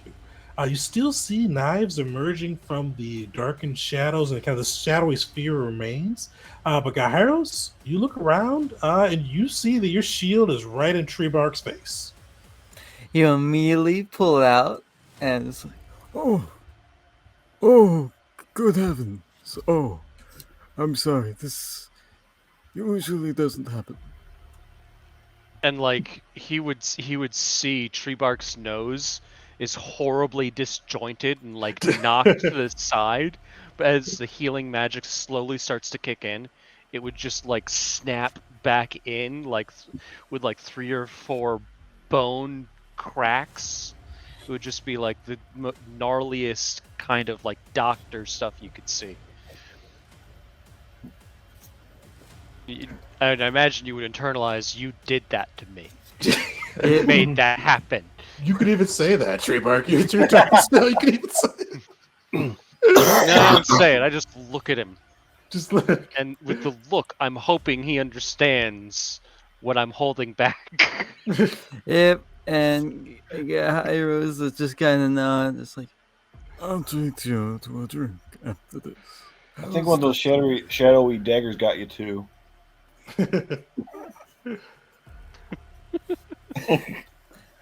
I'll be right back. Purple. Gahairo. Oh wait, uh, turn. Yeah, it's your turn. So, Gaius, you come to your senses. The kind of the chaotic effect of the spell is no longer there, no longer twisting your mind. Well, actually, Descartes, did you shout out there was a crystal there too, or what did you do? No, I didn't say anything. You did say anything? All right. I just left. Um, I didn't want them to try to attack me on the way out. So yeah, you were surrounded by this just swirling, shadowy mess of darkness. What does Gaius do? Raise shield, try and get out, and try and get out. All right, you raise your shield. 2 actions will put you out. You see Gahiro standing there next to a shadowy looking crystal. Yeah, and be right back. I really need to get my cat inside. Oh, yeah, no worries. All right, unfortunately, just Wisp and Treebark are left within reflex saving throws. Okie dokie.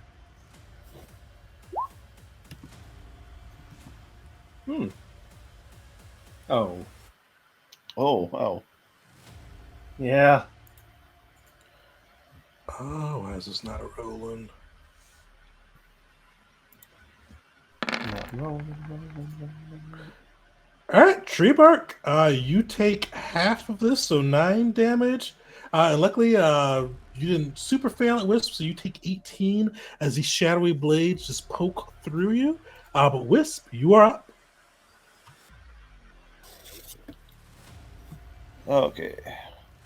I would like to get out of that shadow. Perfect. 2 actions to get out of there. You see both yourself, Gahairos, and Descartes there, and then you see a little shadowy crystal kind of just laying haphazardly on the ground. How far away from it am I? All right, right now you're about 10 feet away.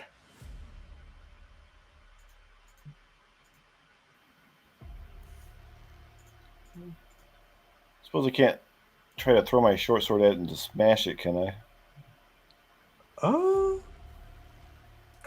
It doesn't have a thrown trait. It would have the improvisational weapon for that, I think. I don't know the rules of that offhand. I think you may be able to. I guess I could just use a regular dagger at it. Yeah, if you can throw a dagger, throw a dagger.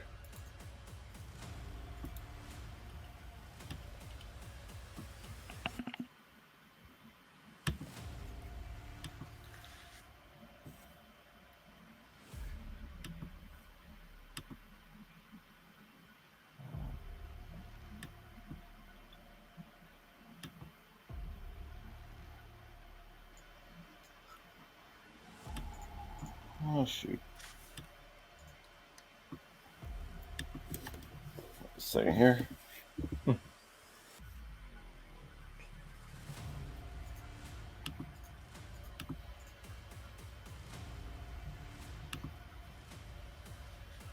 Oh, and also, I can't remember if I mentioned this, but I did open the compendium, so you guys should be able to access it all now, too. I forgot I had to go through and make it sure it was shared for you all. I thought I did that earlier. Unfortunately, you see that dagger fling out and come up just short of the crystal. Compendium still closed for me. Is it still? Man, try refreshing, because I went through and changed the settings. I'm not sure if we had to close the game first or not, but it should hopefully be working for you. But Descartes, you are also up. Oh, I'm gonna move up and start punching that crystal. Punch it away. I do one thing really well. This is about it. Alrighty. Crystal punch. Come on, there we go.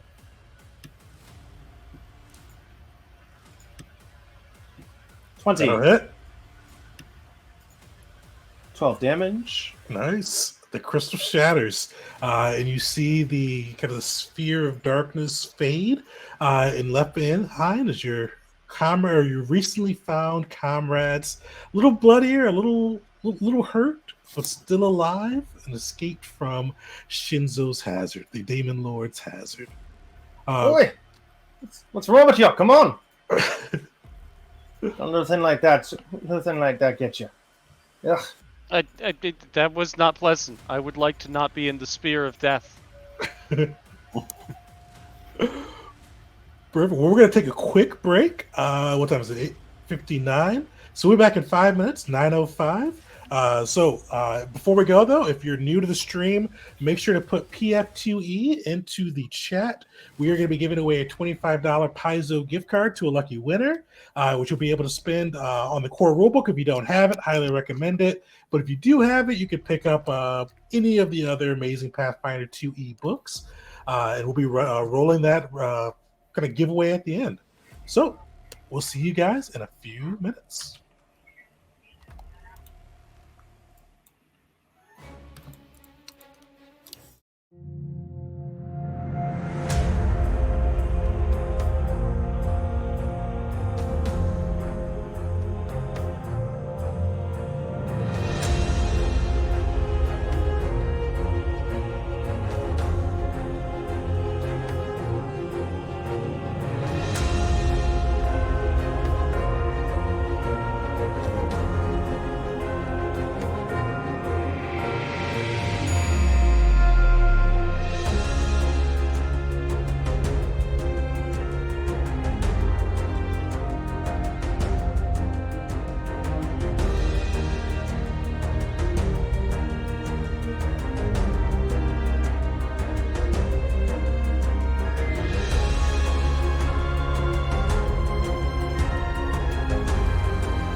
Welcome back, everyone, to the last part of our Pathfinder 2E actual play. Thanks, everybody, for coming through. Two quick shout outs before we get in. If you haven't yet, make sure to put Pathfinder 2E into the chat for your chance to win a free copy of the system. So far, we've got 7 people in the running on it, so it could be anybody's game on that side. So if you have it, throw your name in there and make sure you get counted by our Nightbot. And we'll be raffling that off at the end of the adventure. Second part, usually I announce what game we're doing for February's game of the month. And for anybody that's new to this channel, each month we pick a different tabletop RPG. Typically something I haven't played before, but with Pathfinder and all the craziness, I made an a little exception for it because I wanted to get some more games running with it. And I'm switching over my my weekly D&D game to Pathfinder. But typically it's something I haven't run yet. I still haven't decided which game I'm running, but I'm between 2 games. So I'll put which 2 I'm between. So I just got my Avatar Legends book in by Magpie, as well as 3 Leagues Syndrome. You only see it too well on the screen. It's a pretty cool book. I'm a huge 3 League fan. I've heard good things about both. So I have to make a decision before February, but one of those 2 will be our game of the next time. Yeah, let's dive back into it. So our heroes just have made their way through a shadowy sphere of deception, with most pulling through all right, if not a little bit battered and bruised, as they made their way through the hazard. Also, shout outs to Pathfinder 2E. This is a little bit of this was a complex hazard, which is like a little encounter on its own. And really, like I was mentioning, I saw Shadow in the chat that I need to get a copy of the GMG. Right now, they're sold out on Amazon. So it was sold out. I looked last week. But the GMG, if you don't have the Game Mastery Guide, Pathfinder 2E is so useful. Like there's so many cool things in it, like the hazards and other really cool things too, which we won't get into now. But shout outs to that. But they made their way through the hazard, the level 7 hazard, and now are progressing again towards the church. And as you guys move through the streets, you see kind of these, again, the burnt out buildings, bodies of those who could not escape, demon blood and ichor just staining the streets. And you guys get closer and closer until eventually, in about another good 10-minute jaunt, you guys are undisturbed. But eventually you see yourself outside this large cathedral. And typically, those who have lived in Codinia or Vestinot and are familiar with the Ascari Church of Light and Life, this is usually a gleaming citadel made of kind of pure glass with just reflective light, almost like a beacon in the darkness. But today it is just the glass doesn't shine, the lights are not on. It seems like it has just been desecrated. The goddess abandoned you or is lost, and it seems to just be a tarnished wreck. Uh, but inside, or kind of the outside of it, you see kind of just scrawlings and infernal, almost like graffiti, just kind of defacing the kind of the once sterling mirrors of the church. You see a large kind of a doorway. There's a gateway into the church. You see the doors are almost like they were shattered by like a ram or catapult. It looks like they've been bursted open by something of great strength, with glass littering the ground in front of it. What do you guys do? And I thought you all, I ain't exactly looking forward to walking to an ambush. Best way to trigger a trap is to walk into it.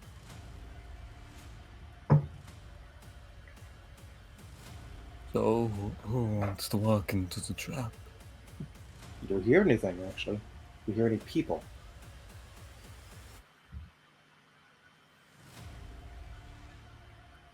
Oh, sorry, yeah. Give me a perception check. I will. 28.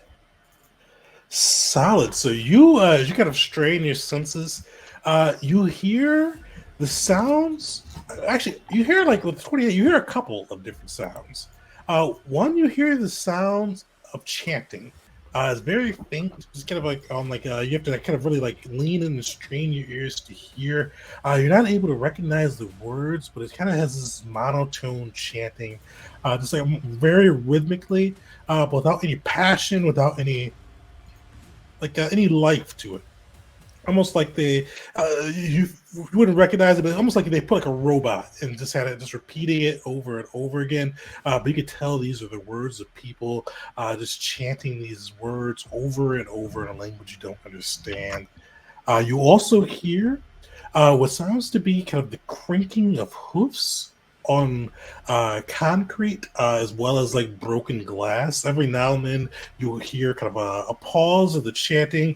The hoof will stop, the glass will break, and as you hear that glass break, you hear kind of a haunting laugh at the end of it going as the glass breaks and uh, just almost like they're just relishing in a victory. In a trap. I'm here, folk. Chanting. Look, it ain't right. No love. No passion. Just flat. Something How else, close too. are we to the sound? You guys are outside the church. The cart can clearly hear it kind of emanating from within the church. Yeah, I still had some more to say. Give me a second. Sorry. You know, sir, hoofs like a horse. And someone laughing like they've already won. I don't think they know we're coming. Could take advantage of that.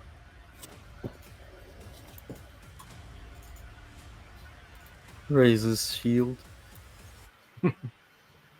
Detect magic. How far does Tech Magic go? Just at 30 feet. That's why I was asking about the. That's why I was rudely interrupting our our compatriot to figure out how far away the sound was. You kind of oh, go ahead. If it's within 30 feet, then I would pick up on something. But if it's not, then just be like, yeah, I'm just too far away. You kind of on the edges of it. You pick up you feel heavy magic. You almost feel like you're not able to discern exactly what it, but with your level, you can pick up it's a bit of conjuration magic. It seems like almost like they're pulling something in. It's summoning ritual. If we don't get in there soon, it's going to be worse. Are they bringing more of those demons in? Probably, or something worse. What's worse than You know what? Oh, there is the master. Let's go break up a party.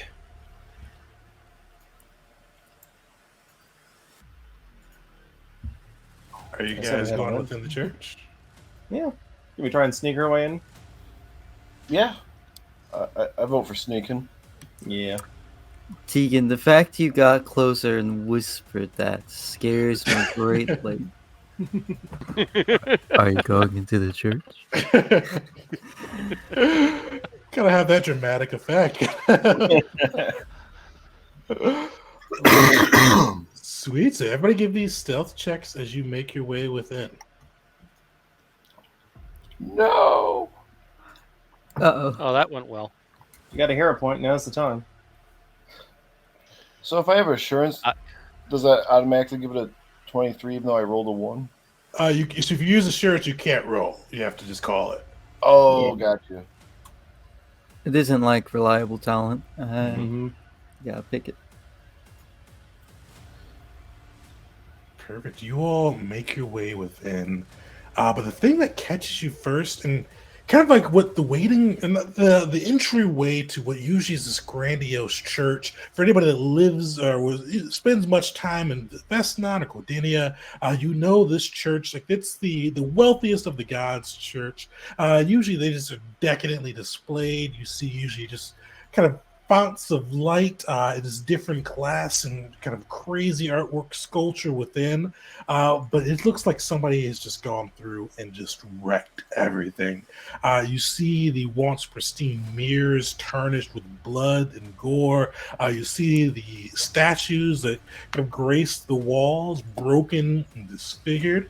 But what probably catches your eye and probably throws off Wisp and Gaharos a little bit is you see like within rows and rows of people in this entryway just seated and just chanting. Uh, you move in and like they see you but they don't see you, or at least to see Wisp and Gaharos, but they don't really react to you.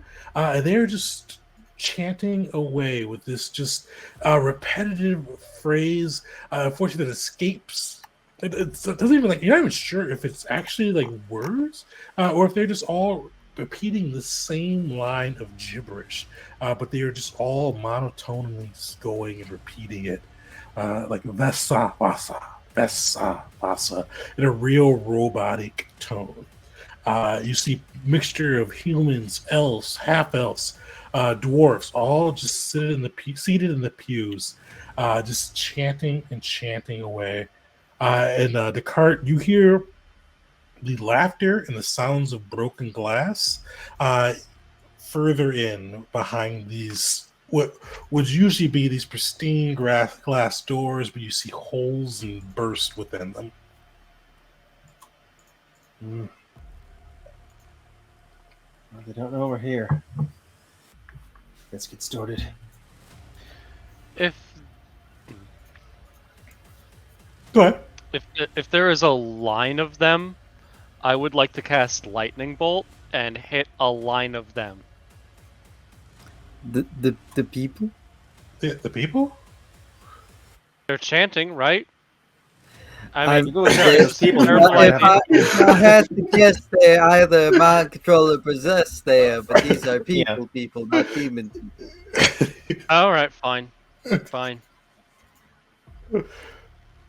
You're more than welcome to if you'd like to. You could do No, it. no. You could do I've it. done You my could- ridiculously dumb thing earlier today. Hold on. Anyways, that's I'm when I thinking started about it. last. Ask how many people were here. I said lightning bolt. Sweet. So yeah, you are able to. So are you actually? So you're not lightning bolting. Are you guys going through the kind of the ruined doors into the chapel itself? Yeah. We don't see that big hooved guy, do we? Not from the other side of the doors. You see kind of a little cloud of shadow amidst the broken glass and ruins. Gob's gonna be looking up at the ceiling when we're going in, if we're going in, because that's the first thing you do to look for someone. You look up. Sweet. So what's so you guys go through the doors with like a house looking up. When you come through this, kind of through those ruined doors and past the little veil of shadow, you see a pretty disturbing sight. This once kind of just immaculate church brought down to ruin. Gahiros, you notice this first. You see kind of above where there's like this, usually like there's like this skylight that would capture like the noonday sun and kind of create dazzling lights. It has like the old, I'm blanking on the name of the glass. What's the church Mosaic. glass? Stained glass mosaic. Both of those were what I was thinking of, so they work. So you see, it would usually be kind of this perfect stained glass view that would capture the light and just make dazzling displays of color. You see it broken with the glass littering the floor. And you see in the middle of that glass, stomping gleefully, this demonic-looking creature. You see he's got long, twisted horns, hooves for feet, and you see the hooves as he steps almost leave burn marks behind them. He's like almost waving this little this fiery flaming sword around, just laughing and cackling as he stomps. To his right, you see another of the burning hellhounds, just howling and watching him gleefully destroy the remains of the stained glass of the goddess of light. But the two things outside of this that stick out to you, next to what used to be the altar, the altar of worship where the priests would give their lectures and where people would give praise to the goddess, you see it broken in two, and just in like almost next to it, but almost filling in between the cracks of the broken altar, you see this shifting, swirling, shadowy beast. Just like you see the shadows just twitch and move, and sometimes you see it like blend into the altar, and other times you see it standing there like a humanoid would. And then to the left, you see a winged beast. He's got glowing silver eyes and claws for hands, winged as well, just cackling like a hyena as this hooved monstrosity destroys the remnants of the goddess's church.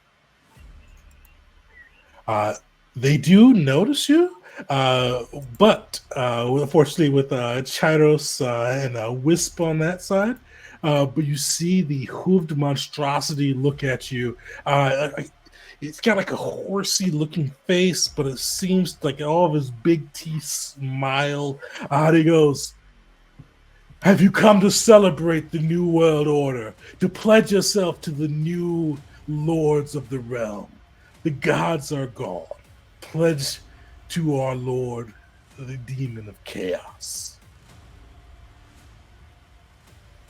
Is your lord as fucking ugly as you are? You see, he kind of like he looks, he kind of crinkles, he kind of stomps his hoofs, smashing more of the glass beneath his hoof. And he goes, "Spunk, I love you mortals who don't just bow down. We will make sure that you eventually know your place, but now we'll have some fun with you. Get them, boys." He does. Oh, hold up. Yes, I do speak for the group. He doesn't speak for the group. I will absolutely join the New World Order. Is there an initiation required? Perhaps someone has to drink blood. Do I have to kill a large group of people? What is it with three people always wanting to join the enemy's side? No. If I could, I'd be trying. If I didn't take this ability, but if I did, I'd like to be trying to do like a faint stealth check as I try and weave somatic components together in like a surprise action, and then hit him. I don't think I'll get away with it, but I thought you won't be able to get away with an attack, but you can try a deception check to see if he believes you at all. Okay, negative charisma. Better than I expected. Better than I expected.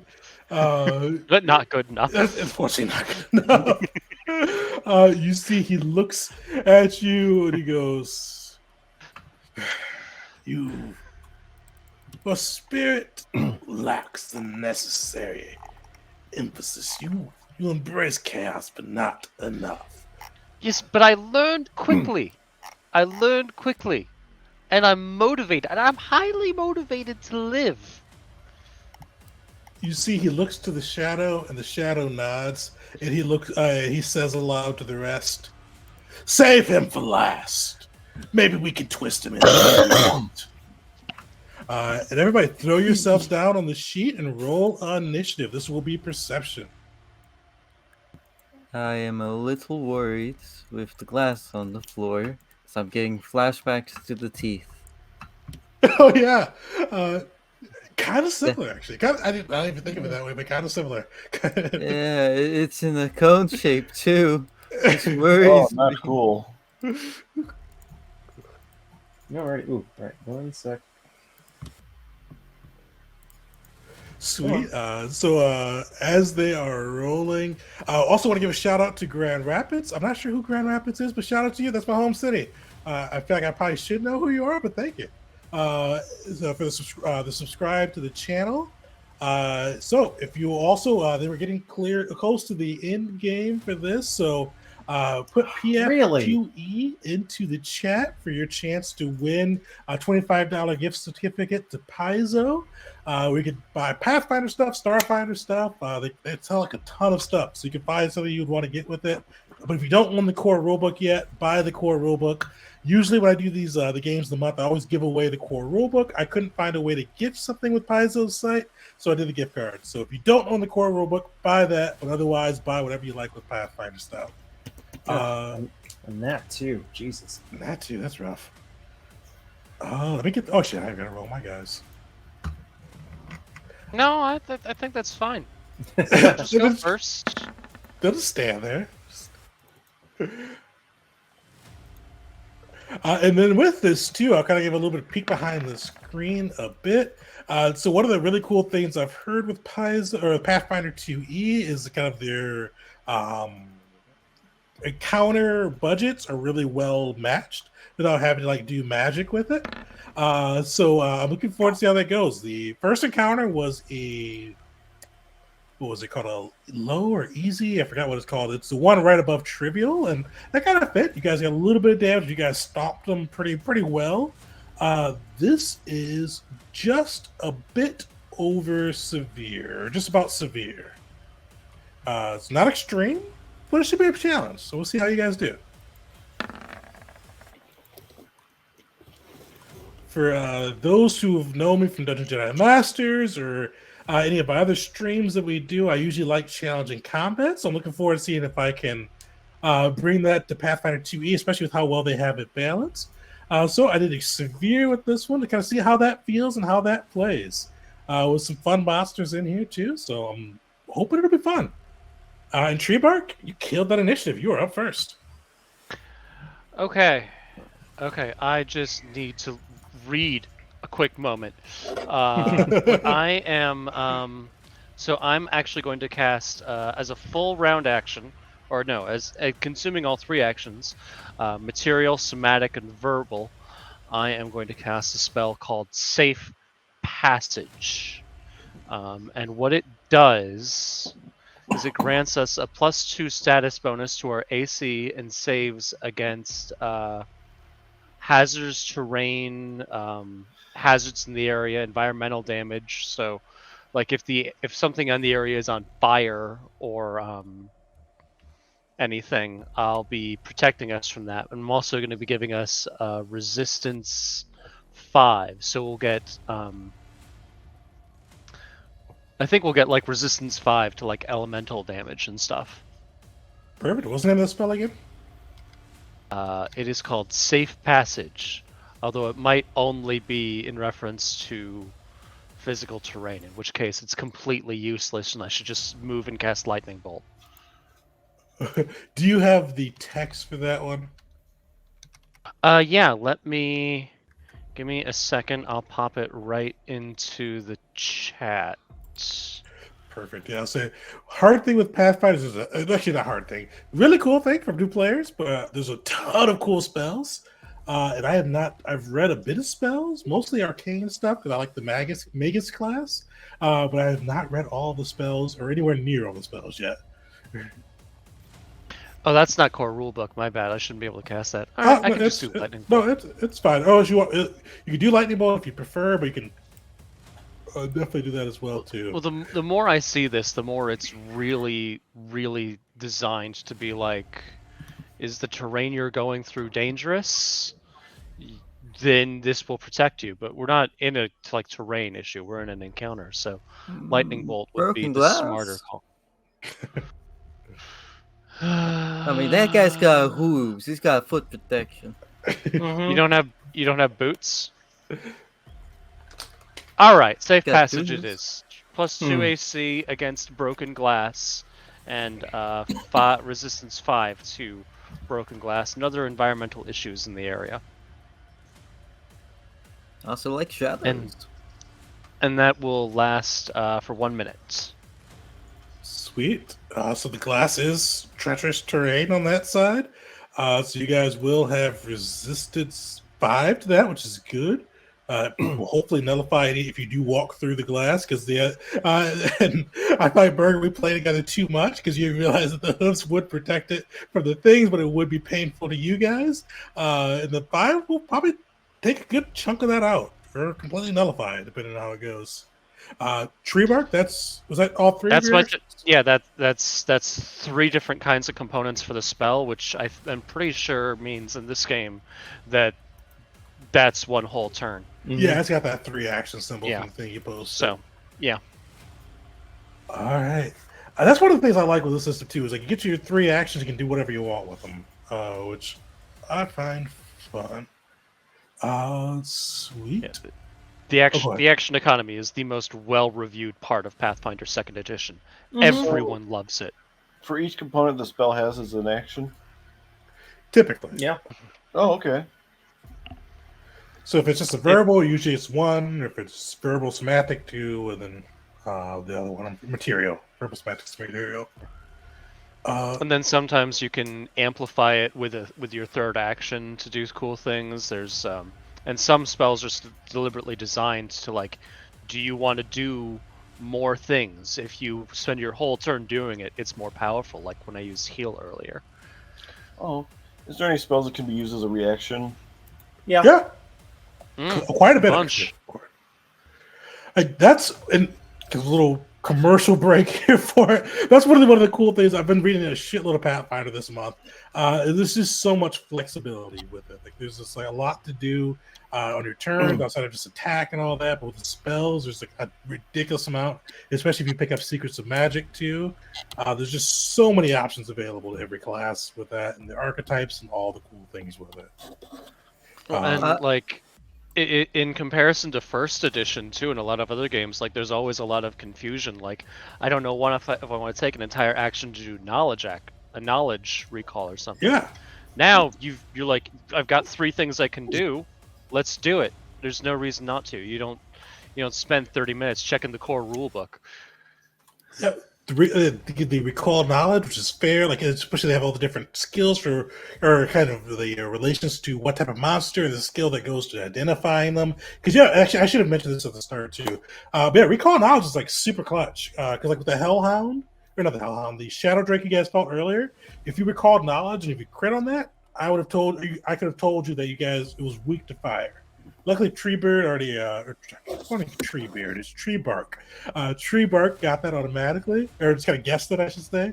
You can find weaknesses from it. You can find bits of lore with the recall knowledge of the 1 action on that side. And they've got cool things like demoralize and paint and all that. They just kind of fill it up with cool things you can do that are not just attack away. But with that, now one of the monsters is going to attack away. Infomercial over. Infomercial. Maybe he wants to do recall knowledge. It is going to do powerful charge. It is going to go and pick on poor Descartes. Okay. Did not roll his attack with that, so let's roll an attack.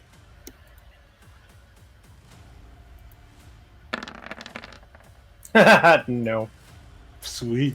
You see this beast just dash towards you, wings flapping, its claws leaped out in front of it to slash away. But Descartes, you're able to easily evade the blow, just kind of almost like slow motioning around it. Okay. All right. Wisp, you're up. Well, that makes that decision. All right. And does this count as a demon? This is a demon. Yeah, it counts as a demon. Because I have the demon born warrior. What's that do? Yeah, Like a. it gives me So you probably get like a +1 bonus to damage per die. Yeah, circumstance bonus. Yeah, let me pull it up here.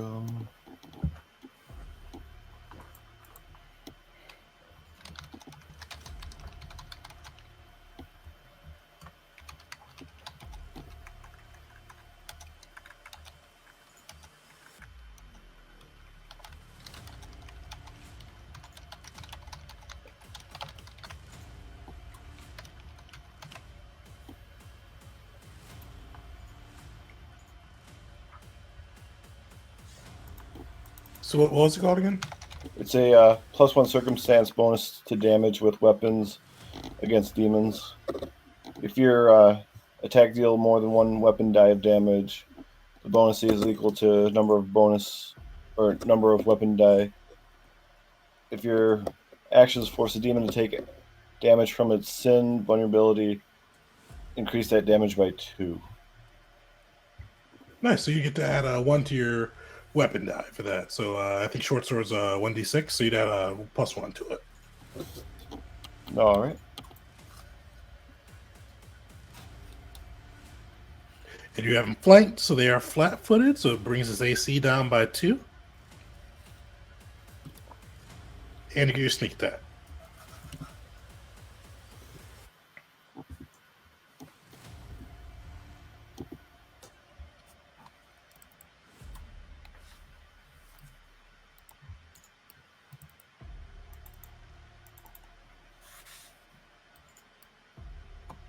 Did you roll? Sweet. That will hit. All right. Then I will follow up with a second.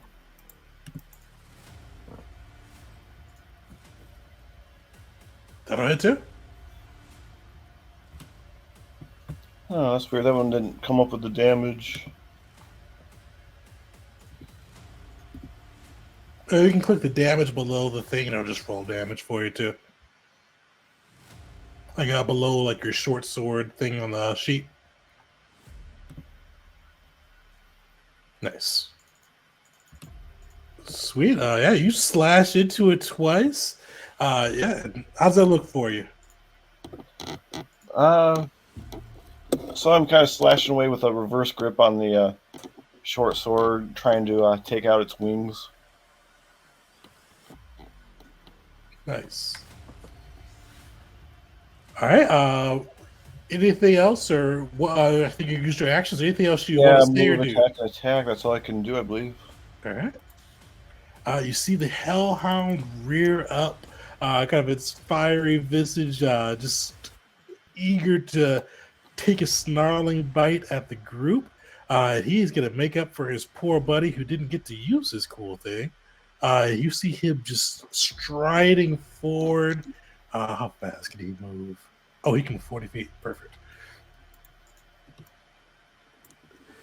Yeah, you see him striding forward. And he is going to rear his head back. You see just this swirling, like kind of red and violet swirls of energy and flames leaking from his mouth. And he hurls it forward. And he is going to breathe fire on you guys. 15-foot cone. That'll be a reflex save. So he won't be able to get the cart on that one from his current position. So that will be a reflex save, DC 19. Damn. He rolled real bad too, if it makes you feel better. Sweet. So yeah, Tree Bark, you catch this full heat of his flames with 9 fire damage as this inferno rolls over you. Chikahairos, you're able to dodge most of it, just taking 4 fire damage as this flames surround you. I imagine most of it was taken up by a tree bark. Yeah, he definitely provided a dwarven human shield for you, so that's why you got burned on the top half. That's why. Question: Yeah. How much time passed between our last encounter and this one? I'm curious how many minutes passed, because then I can add those back to my HP pool. How? But doesn't AdCon have that special perk where like I do. I have the item. Yeah, Oh, is so that that for the recharges group or 1 is that HP just per you? minute? it's just whoever has the item on them. Yeah. So Oh that my was bad. Never mind. I thought Yeah. that was communal. I felt really good about that. Nope. Never mind. I felt Sorry. really good about not accidentally healing myself in between encounters, but nope. Okay. Wish you asked me. Well, so unfortunately, yeah, you don't pick those up, but luckily you just take that half damage, so it is 4 for the fire. And the shadow is up. This guy can do some cool stuff. I feel like he's too far away. So you see this shadow just begin to like slurp and just move unnaturally, almost like blinking in and out of existence as it kind of move makes its way towards the group.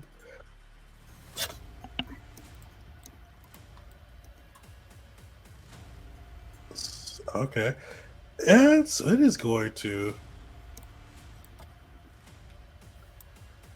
All right. So you see the shadow just slink towards you guys, and you see it like almost dart towards the cart. And you see it try to slip into the shadow that the cart casts in the realm. So let's see if he can do it. So he's going to use the slink into the shadows. So he's going to make a stealth check, passive perceptions, or perception DC for Pathfinder 2E. Who beats 25? Sorry, what are the perception? Yep, no, not perception check, but your perception DC, so 10 plus your perception. 23. So no. Nope. So yeah, you see the shadow slink into the carts, and you see him just become one with the shadow. You still see its like bright eyes and blinking and grinning visage in it, and so it is hidden. But cool thing with this system is you guys know where it's at, so you could still try to attack it. You just have to roll a d20, a flat d20, and get 11 or better to be able to try to make an attack. So before you roll your attack roll, you roll a d20, 11 or better, you could actually make your attack roll. You'd still burn the action either way, though. So it has concealment. Yeah. All right. Gyros, you're So up. we know where it is. So area of effect stuff will still work. Good. Good. I walk into it. I walk into the shadow. Can you post that ability? I'm not sure how that would work with this. Yeah, Would walking into a flat 2D object count as walking into its space? Unfortunately, with this one, I think would still kind of go towards the d20 roll. I shall do that because that would knock it out of the shadow, wouldn't it? Yeah, it would move. Yeah, it would move it out of the shadow. Solid. Yeah. All right. Walk. You can't move back up to move over here. There we go, and now he's perfectly visible. Oh, I have to make the fortitude saving throw before he moves. Does he move either way, or does I have to do that first? He can attempt a fortitude saving throw against my athletics DC to block the step. He's gonna try. He failed. So yeah. So how does that look? So he walks and he just brings his foot down on the shadow and then just slides his foot away to just move this thing to the side before bringing his shield, and he's going to try and smack into it. Smack away. 18 to hit? Fortunately, 18 will not hit. You see the shadow recoil as you smack, kind of stop it and move it out of its place. But you see it almost just squirm around its inky blackness, maneuvering its way away from your shield as you try to smack it. Got it. No shield raise for this turn. Yet. All right. None yet. All right. Remark is up. You see this creature just stomping its hooves, kind of grinding it back through the glass, and it is just flames retching off of it, just boiling. It is going to. What is it going to do? He's just going to run up. But he's going to pick on Gyhairos this time. So he uses one of his actions to charge forward, his hoofs clattering against the stone. You see him raise this flaming sword, and he's just going to slash down upon you. Reaction. Reactive shield. I raise my shield. Yeah. Nice.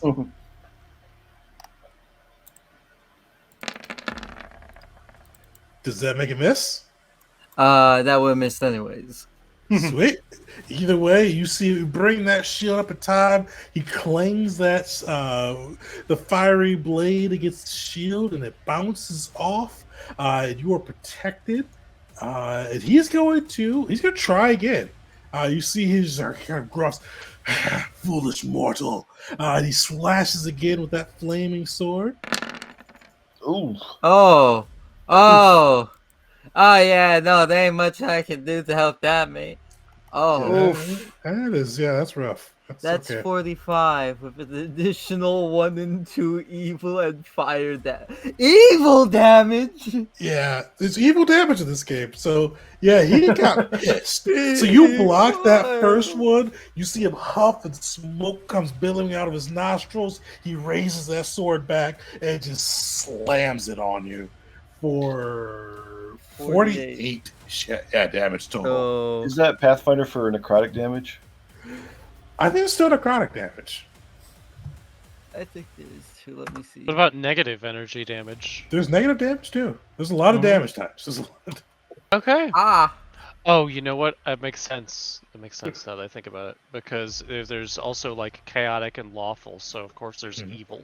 I think we Sweet. saw So yeah, good you, damage earlier with the now that I'm thinking about it, with the heal. so yeah, that's a rough blow there.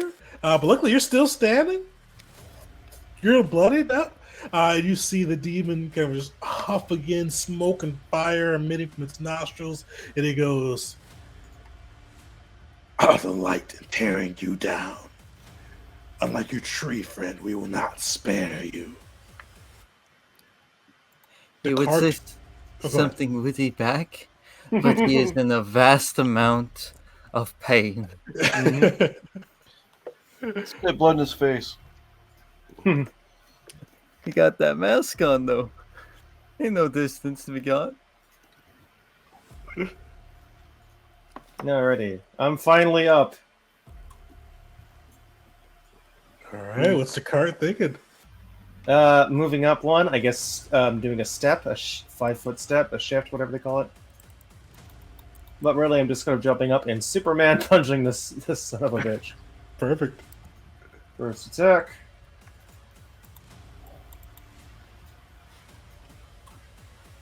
Da, da, da, da, da. 23. That hits. Yes. Just hits.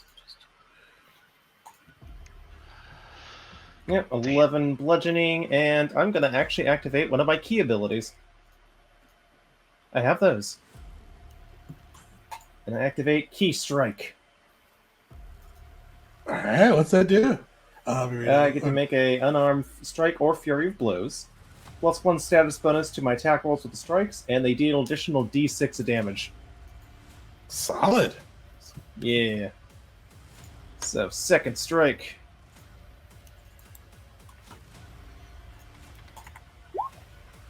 Oh, nat 1! Ah! I've rolled like 5 nat 1s this game. Two, So you get a new feat. two Two more, more. to get a feat. Yeah. Not the best for a one shot, but that's one of my big house rules. Yeah, but I feel like that transcends games, right? Like if a player gets that many, it goes to the next game. Yeah, they're but playing. it's a Pathfinder feat. You know how long it's going to take me to pick something? You got your healers, you got your generals. your Alright, raging third feats, strike though, because I was using Fury of Blows. Go for it. 17. Fortunately, you see him just turn his head and then use fist impacts against one of his horns. Yeah. Even with the circumstance bonus, jeez. Yeah.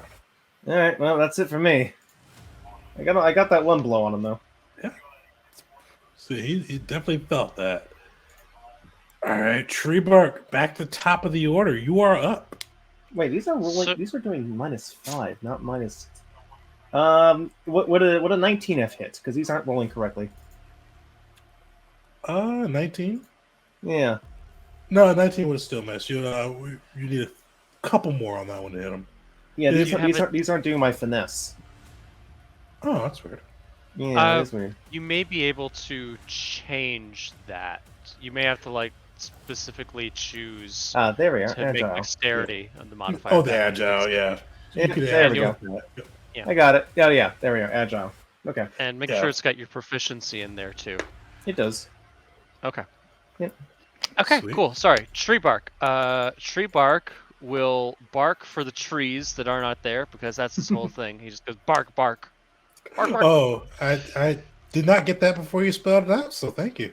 No. Well, I've been doing a very poor job of role playing my backstory as a wolf, so I am going to move. I don't think attacks of opportunity are a thing in this game unless you have the feat for it. I'm gonna take. You a gotta gamble. have the feet for it. He doesn't have the feat, so I'm gonna move over here, to give flanking, and I'm also gonna cast lightning bolt, and I want to hit him and him in the same lightning bolt. And that will be a reflex save. And I just want to double check. I think, So who yeah, that's a somatic and a verbal. So, oh wait, no, the red guy's our friend, isn't he? Okay, so I want to move all the way over here then. Which Who are you should trying to honestly hit? be- Well, don't we have a villain like in one of these 3 squares? Well, yeah, he's here. This is our guy. Right, this guy here, he's a Yeah. villain. Yeah, and I also want to hit this guy over here. That's a villain, right? You're not going to do that with lightning bolt at that angle. Yeah. From here, you don't think I can do it? I don't Oh. think so. Oh, from Yeah. here. That's what I was trying to do initially. Yeah. It's Or a I could move here. line. So Yeah, I'm not sure. I mean, 'cause yeah. a bishop couldn't do it, and a rook couldn't do it. So I don't think. Yeah, Yeah. unfortunately, you better get the forgot the guy's name, the hooked guy for sure. But yeah, I don't know if you better get both those. If you wanted to hit either Descartes or Gajeros, you could hit 2 in a row. I can take it. And you still have- need to you- get back at me So for you that s- shield You, bash. yeah, I was really just thinking that for rule of thumb. But you've also already taken damage, and I don't know that you'd survive this. I can take it. I got a shield. He can't take it. Question: Are any of them holding like any metal weapons? Yeah. So the just one of them, the hooked guy. I keep forgetting his real name for the system. He is holding a metal flaming sword, the Brimmer. Okay. Then I'm sorry. I have a different spell I'd like to cast because I can't cast lightning bolt. I'm going to cast heat metal. He's carrying a flaming sword. Oh wait, is the handle on fire? Is the handle on fire? You have to what about that? Your choice. When I have a flaming sword, the handle isn't usually on fire. Yeah, this is a demon from hell. We all have our moments with heat metal. I once heated up a Hydra and only made it stronger. Oh my god. Okay. I don't have a lot of spells that are good for this situation. Everything I I can prepared take the is lightning bolt. fire related. I'm just gonna use shocking grasp. Fine. All right. Fine. Shocking grasp. Man, That'll I hit. love it. I love it when Tree Bark said it was barking time and he just barked all over the place. So it's a 26 to hit, and that's a 13 points of damage, and it doesn't get better because it's only a level 1 spell. Okay. Yeah, you see that lightning flay across him? He definitely feels it. Anything else you want to do? 'Cause that's just 2 actions. Or did you move? I think I moved. Well, Okay. I moved. I didn't have to move, I suppose, but I did. But also, Shocking Grasp is 2 actions to cast. So Yeah. yeah. I wasn't sure if you moved. I can't remember if you moved or not. So yes, that is your 3 actions. I was hoping Oh, I could still give somebody a flanking bonus.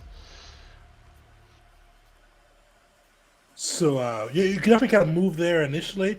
One of the weird things, not weird things, but different things with Pathfinder 2E. So we'll retcon that in, but you can't move and then do something and then move with the same free action. But yeah, Oh, right. you're cool to move there though. Yeah, my movement was a big subject of what I was actually doing because I couldn't do anything I wanted to do. Okay, and that's my 3 actions. So we're good. We're done. All right. The Sabasad is up. You see this creature just flapping its wings. It is going to. Yeah, it's going all out. You see it just spread its claws. It is gonna slash at our poor wisp. That'll miss, I think. That'll miss. All right. You see it kind of swipe and just get nothing but air. It goes back for a second hit. I forgot to hit the right one, so -4 from that. So 26 with that hit. Yeah, that'll hit. Or 27. All right. So you see him just slash and grab you there. He slash. He's going to use one of his actions to grab you as well. So you see him kind of grab you and grip you with his claws, his fangs dripping as he looks like he's looking to make a meal out of you. All right, Wisp, you are up, and you are grabbed. And nice thing too, cool thing with World 20, it should have all the conditions on your right-hand side of your sheet. If you click grab, it'll put in your notes what grab does. Nice. Okay. But basically, you can't move. Sorry, I hit a thing.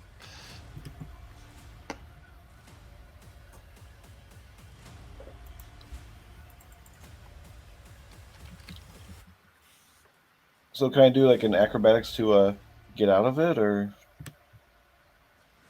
Oh yeah, so you can use one of your actions. I forgot how you get out of it. To I think it's either attack, acrobatics, or athletics to get out. Let me take a look. Yeah. Let's see. The manipulate action. Just physically manipulate an item. That's if you do that, or you have to beat a DC 5 check to lose the item.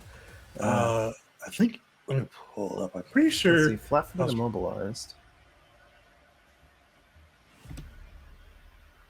Let's see. By something holding you in place or an external force, you must succeed at a check against the DC, the effect holding you in place, with a relevant defense. Usually Fortitude DC at the monster holding you in place. I think that looks like it. Yeah. Oh, go for it. I think it was athletics. I was reading something with that earlier. I think it was athletics, acrobatics, or you can do an attack roll to get out of it too. We'll just say that's what it is for today. So if you want to get away from him, you can do so with doing one of those checks to beat his save. Well, my attack would probably be the best one. So, is there a DC that I'm supposed to hit, or is it opposing, or? So it's just with nice thing with this, you don't really do opposing rolls, so you just be beating his Fortitude DC. So Fortitude plus 10, which would be 21. Nice, yeah. So you're able to kind of break free of him there. So that's one action then, right? Yep. So 5, 10, 15. Can I move through friendliness? I think you need a skill for that. Skill feat. No, we lost somebody. Oh, Willis. Well, I have enough movement. I can move around, so I'll just do that then. Burger must be gone. There he is.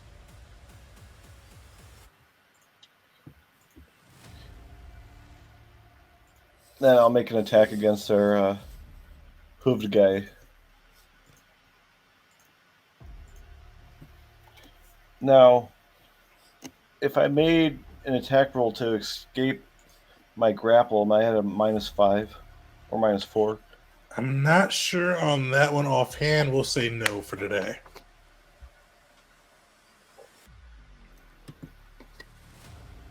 Nice, that'll hit. That will crit, actually. Nice.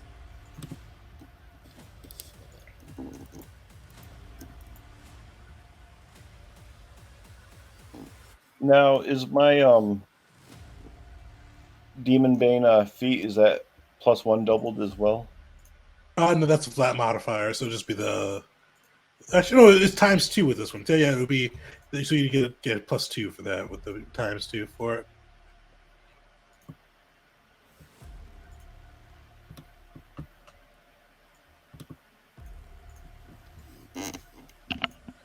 Nice. So 48 damage on that. So yeah, it's looking rough on this one.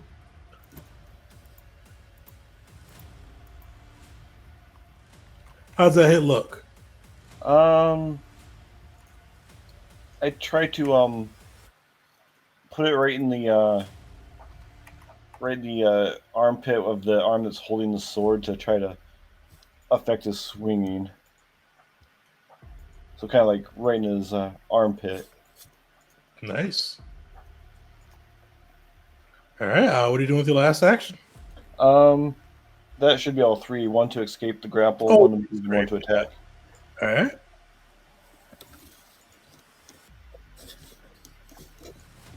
So you see the Hellhound with you assaulting its master. You see it run up, just burying its fangs at you, launches forward with its jaws, just open and just clenching, hoping to sink its fangs into you.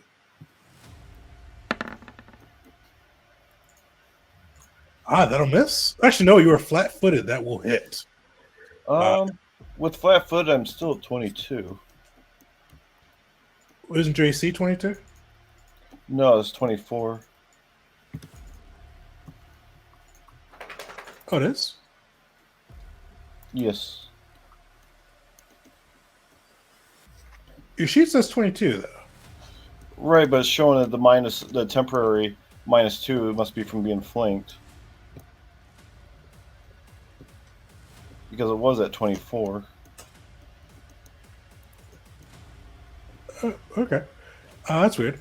Yeah, so yeah, let's go there. So that will miss. He will kind of rear back and strike again and try to hit you with his jaws.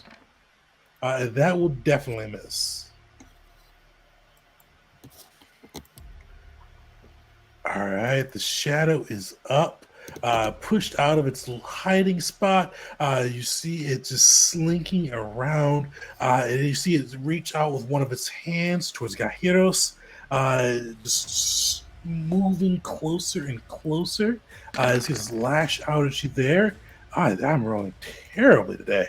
That will miss. What's that, a 2? It is a 2. So you see here the shadowy hand coming towards you, and you see it just pass through you, not doing any damage at all. He's going to try again. I think that'll miss too. And you see him barely. dive into your shadows, using the slink in the shadows hide ability. Oh wait, no. With the flat-footed, is that -4 or -2?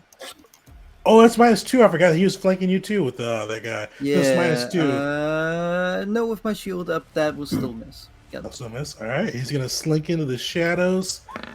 He rolled another 2. Yeah, another 2. So you see him try to hide in the shadows, but anybody with a 16 or better perception DC will notice him, which probably is everybody. Oh yeah. Oh, Tegan, Mhm. I see why it went to 22 because I didn't unclick from my grabbed condition. Oh, okay. All right. Gaheros, you're up.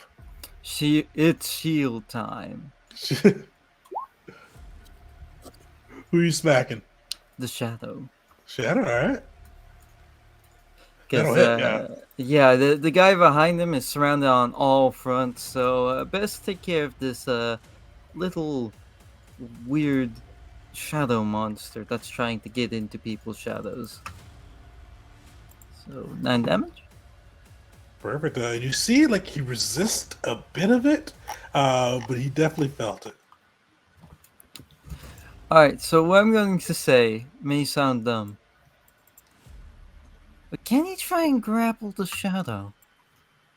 He does have a hand free. He doesn't have a weapon in his other hand. He just has the shield in one arm, free hand.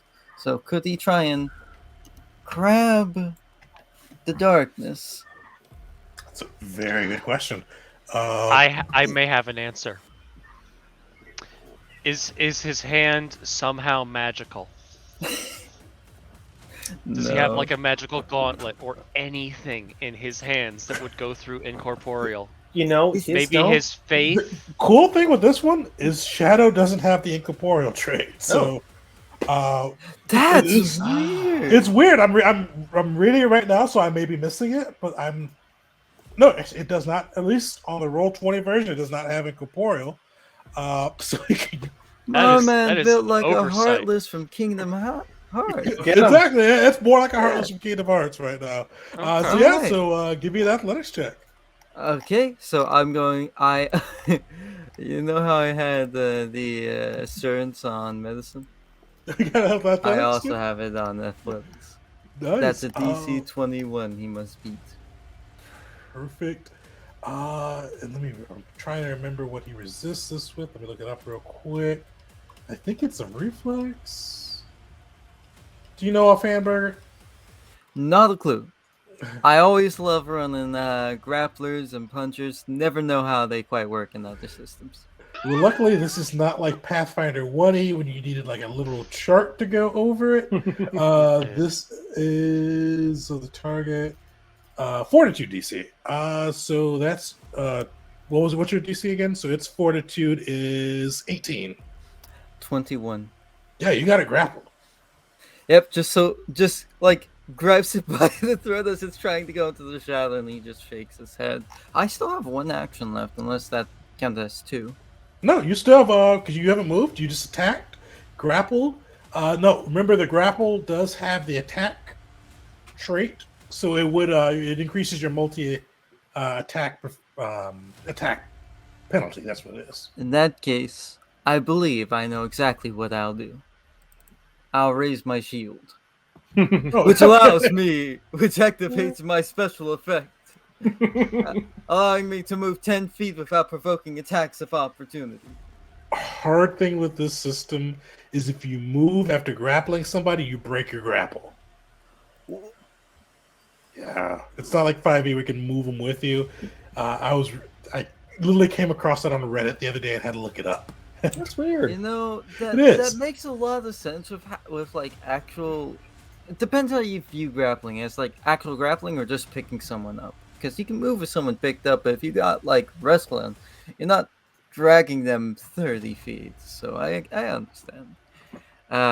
So no movement, but shield is raised, and that will be a Garhyros. Yes, first try. I'm not gonna try and say it again. That's his turn. Sweet, you see the Brimarak bleeding, wounded, just howling away. Its flaming sword swinging in front of it. It is going to. Well, luckily you guys are all kind of spread. He has plenty of options. Actually, he has plenty of options, all in different directions, because he has a breath attack too. So you see him. Who's he gonna pick on? Wisp hurt him most. So you see forward, haul back his mouth, and he's gonna breathe a line of fire. It's gonna hit you and his Hellhound. Hellhound's immune to fire, so he is good to go on that side. So give me a DC 21 reflex save, and he is going to lash out at you with his. Oh, Damn, can I your use my point. Now's the time. Yeah, if you got your hero point, I'd use that. Yeah. So still a fail, but luckily they're not 48 damage. So you just take 24 from the first one, and he slashes out at you with the slamming sword on his second one for the 14 damage. That puts me down. Oh, Oh, down. Oh, Yeah. yeah, you are dying. All right, so I yeah, can so fix that. you go Wait. down. So yeah, so you are dying 1. So what that means is on let's see. So a couple things happen. So let me do that now so I don't forget. So it's a little bit weird if you're used to 5e. So your initiative now becomes like we'll say 16 for ease because you go right above the guy that put you down. So you get to go before his next turn. You have dying 1. In your turn, you have to make a recovery roll. And you have to beat a DC 11 with a flat D20. If you fail it, you get. If you just fail it, you get like another +1 dying. If you crit fail it, you get +2 dying. If you get to 4 dying, you're dead. Okay. Descartes, you are up. Do I have Okay. negative hit points, or do I just go to 0? Oh, you just go to 0. It would only matter if I did like double your HP. Alrighty. Well, looks like the thief's dead. I'm here, and I don't have to move. Let's make 4 attacks. Alrighty. First hits. 25. 25. Who are you hitting again? Oh, big dude. Big dude? Oh yeah, no, I'm definitely hit. touching tree bark. No. Fuck you, tree bark. Yeah, but no, you hit though. You hit. Yeah. Alrighty. So that does 16 to start with. Well, no need to start. How do you finish him? Oh, he's pretty tall, right? Yeah, he's tall. He's like probably like 7 foot, 8 foot. Okay, so let's say thematically I do 3 attacks. So first one, I break his kneecap with a fist. So he's down on one knee, screaming. Let's see. Second one is I punch his arm holding the sword, so I just shatter his fingers. So that falls to the ground. Then I just grab his shoulder and said, "Well, if it's gone down the hill, guess I'll see you soon enough. Put in a good word for me." And I just start punching his helmet in to the point where it literally caves in, and you just see like blood and gore pouring out down like the front of his head. Yeah. See the gore? Actually, no. Is it a full face helmet, or is it just kind of like covering things? Oh, it's not like a helmet. It's like he's got like a horse face. It's his face. Oh, that's even more graphic. Yeah, I so- I just kind of grab the side of his head and just wham. So like on the horse snout just cracks. You see, like, His teeth are all in side different off. directions. A few are missing. Yeah. Teeth everywhere. His jaw is clean off. You see him go like dazed look and just slump to the ground.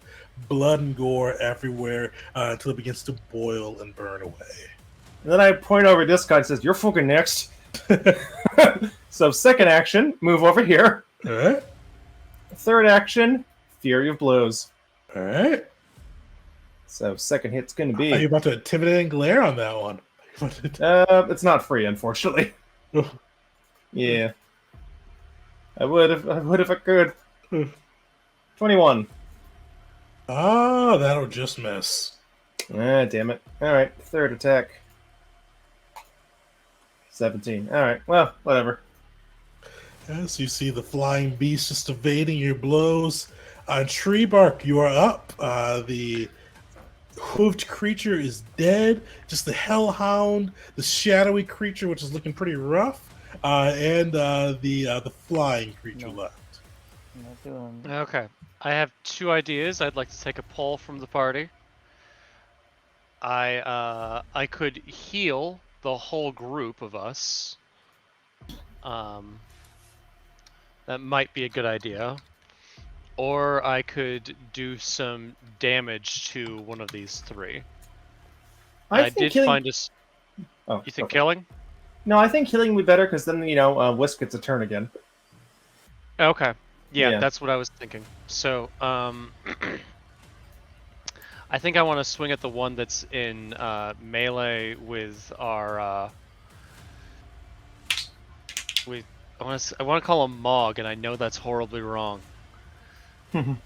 Okay, heroes. Yeah. Gobsmack. Yeah, So, Godsmack. so There's a yeah, I'm story gonna behind that. cast a spell on that guy, and I'm gonna use Tempest Surge, and that's 2 of my 3 actions. I think it's will save he needs to make against me, and the will save should be yeah, okay, so the 21. Is it reflex or will? Reflex. I'm sorry, I meant to say reflex. Real fast, if I He suddenly fails. disappear, it's because my cat turned off my computer. He did it 4 times last week. There is no joke. Cats and menaces. He will So, do it to that the Xbox, to the computer. He knows. All right, so he'll fail. So clumsy 2 for 1 round. Oh, and but 3 he also persistent takes damage the too. 17 damage and then the 3 persistent. I'm not sure what persistent means though. I mean, I So- assume that's just. I don't have a duration on that though. I have to remember. I think you take that to you. Do something with it. We'll figure that out. But yeah, he is looking very, very rough. Oh, actually, what type of damage is this? Oh, this is electricity. Interesting. All right. Yeah, he's hurt. You can definitely tell he's feeling it. And then I don't actually think I've got anything fun I can do with the 3rd action. I could move, but why? I'm in a pretty good spot as it is. There's skill checks. Yeah. Well, Yeah, I suppose I could recall knowledge on one of these guys. Who do we want to know more about? The shadow. Shadow. Okay. Just because I don't feel know what to do. so you're gonna do the shadow. I could. Give me a second, real quick here. I It's a can do DC a for recall nature. I can knowledge, do a isn't it? religion. I can do a religion check too. With the demons, you could definitely do a religion check. The shadow is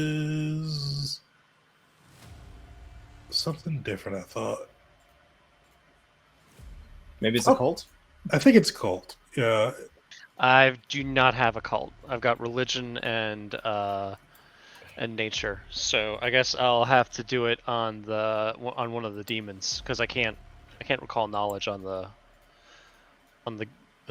shadow then. All right. Which demon are you aiming towards?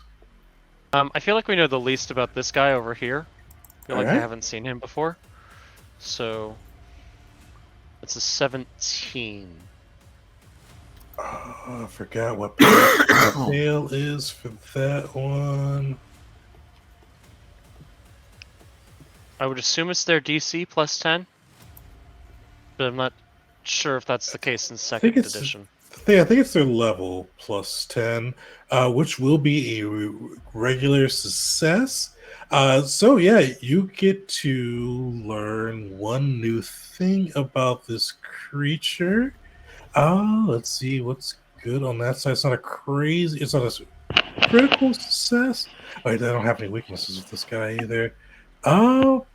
You know that if he grapples you and he like sinks, like he tries to drain your blood, it's pretty nasty. You'll get the drain 1 condition, and he will take whatever damage he does to you in free HP. You know, getting grappled by him and getting drained is pretty gnarly.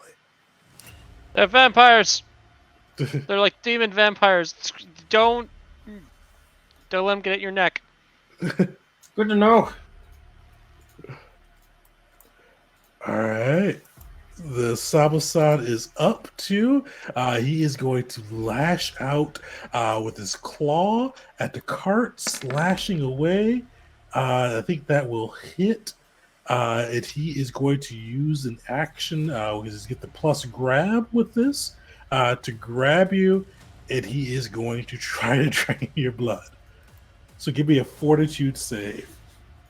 Oh yeah, you want to roll? Not my voice. So, You want to roll a critical on that. You don't want to fail that roll. Oh, is that me? that's you, yeah. That's what I'm telling you. Sorry, just give me a sec.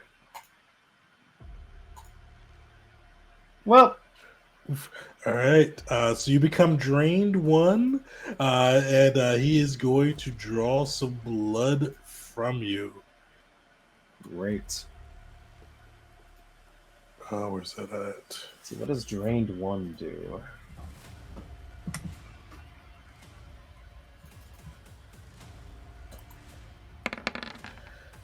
So luckily he didn't crit. So he didn't crit fail that. So he takes 10 HP back, and you have 1 Ability. persistent bleed. Oh, it lowers my maximum hit points. Great. All You don't need right. those. You're good. You'll live forever. Forever and ever. Sweet. So the Hellhound is up. It is going to take a jaw bite against Treebird, using one of its actions to move, one of its actions to get in. So the place in the jaw. Will that hit? Yeah, Okay. that'll hit.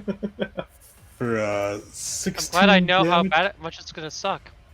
I And he's love gonna the try. fact that Oh, Ooh. we with a second hit, he will hit for 16 and then 19 on the 19. second, so 35. Luckily, Treebird Oh, is still up.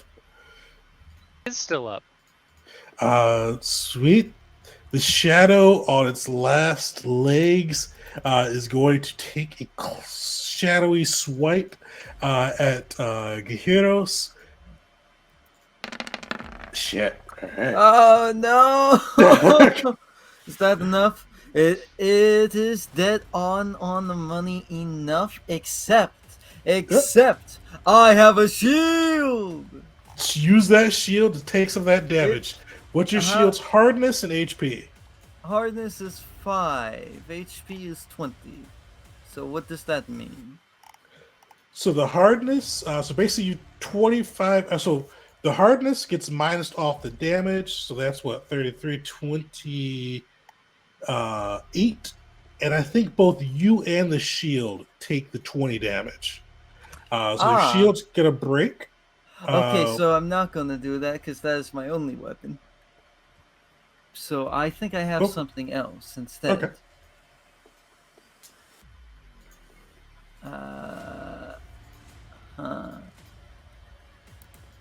Huh. This is technically a free action. Aggressive walk, I can shove it away.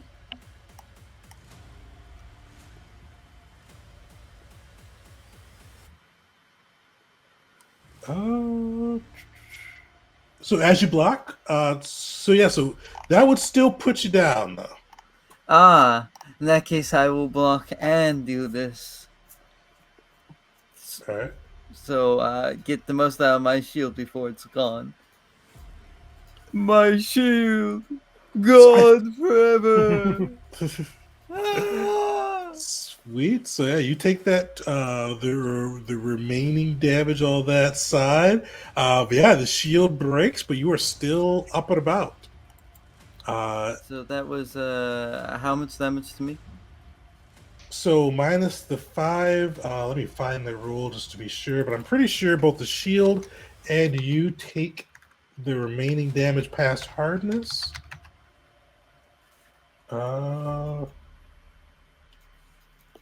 We'll find that later. We'll say that it is for now. So you would take minus the 5, so 28 damage. I'm at 5. 5, but still alive. You'll live forever. And he is going to try to hide again. And Gairos, you are up. So anybody has a 19 or better can see him. While you're thinking about your turn, I apologize. I'll be right back. My dog is barking like crazy. Alright, so there's a couple things I can do. I can heal.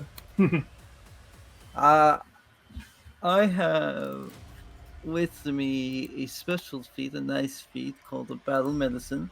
So it's once a day heal for an action.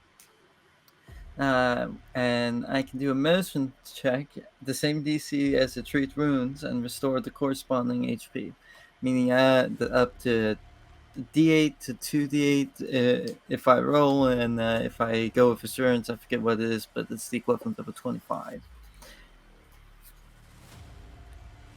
That's gonna And be you my can- plan. And luckily, it's Yeah, only one action, meaning I can So do you it. can use it 3 times. Yeah, That'll be great. Yeah, that's- That'll be good for all 3 of you.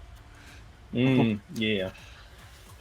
I The question is, I can only heal myself and our good old rogue here. I can't get to.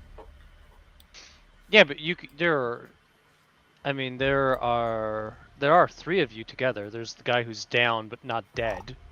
That's an enemy. Oh yeah, That's the he's bull. That's the he's bull. gone. I yeah.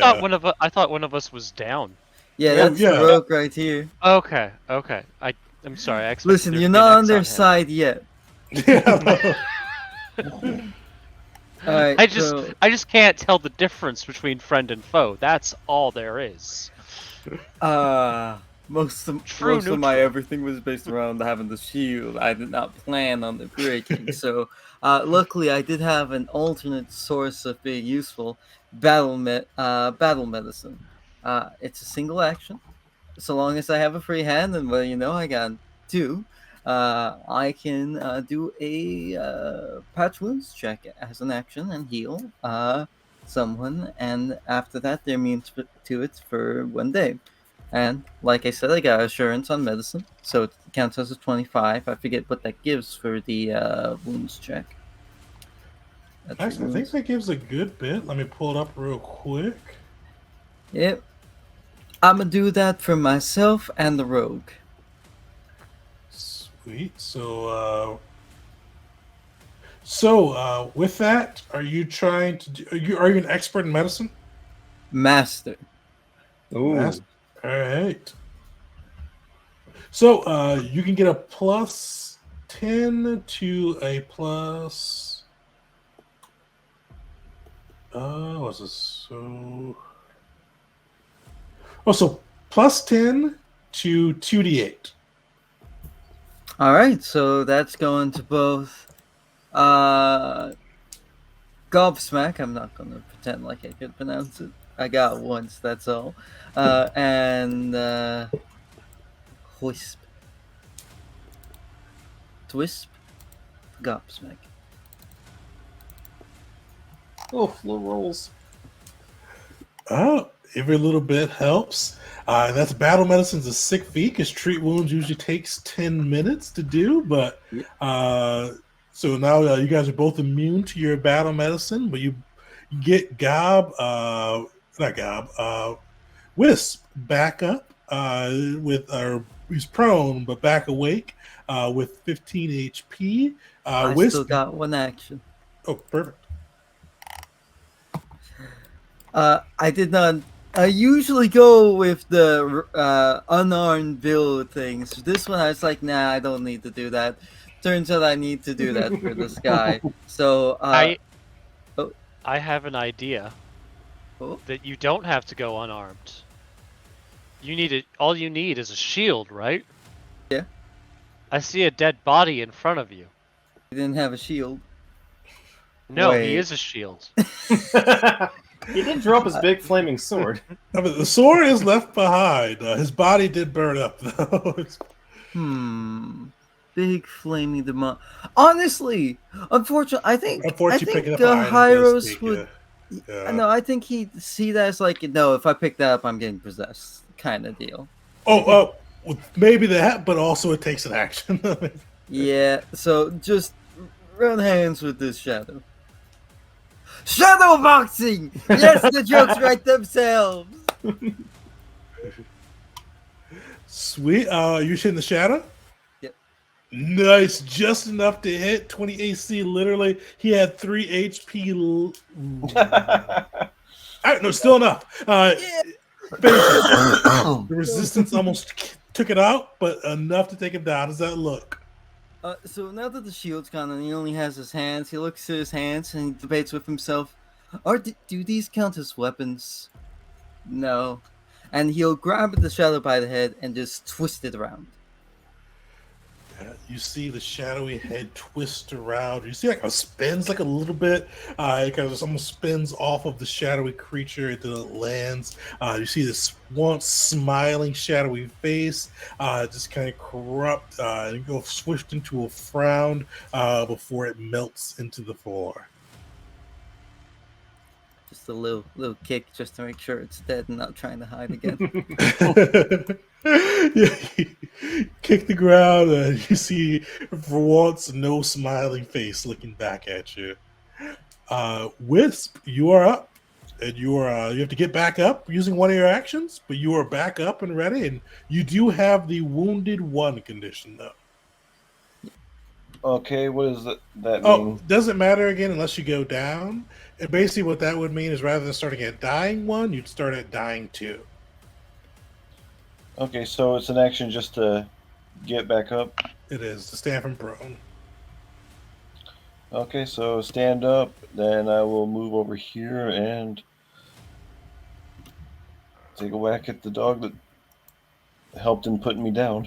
All right.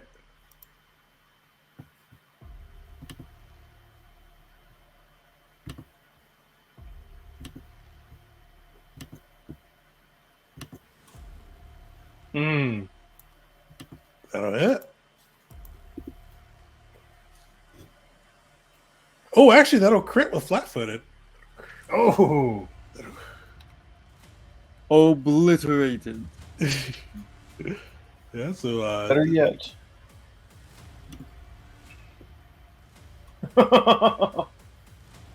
nice. Finish him. Yeah, just get behind it, put one hand under the throat, and just slice it. Slice through the throat. You see flames leaking down its body. It eventually consume the demonic beast, leaving just a scorched ruin left on the church floor. I go OJ style, where I go all the way back to the spine. All right. Juice. Juice. Descartes, you are up. You are grabbed. What are you thinking? Oh, I'm at the grab condition? Mhm. All right. I had to put that down too, darn it. Let's see. Grab condition's not gonna... So let's see. Oh, it must be flat-footed. All right, I need to break out of this first off. All right, so what would I roll to break out of this? Athletics, acrobatics, or a weapon attack.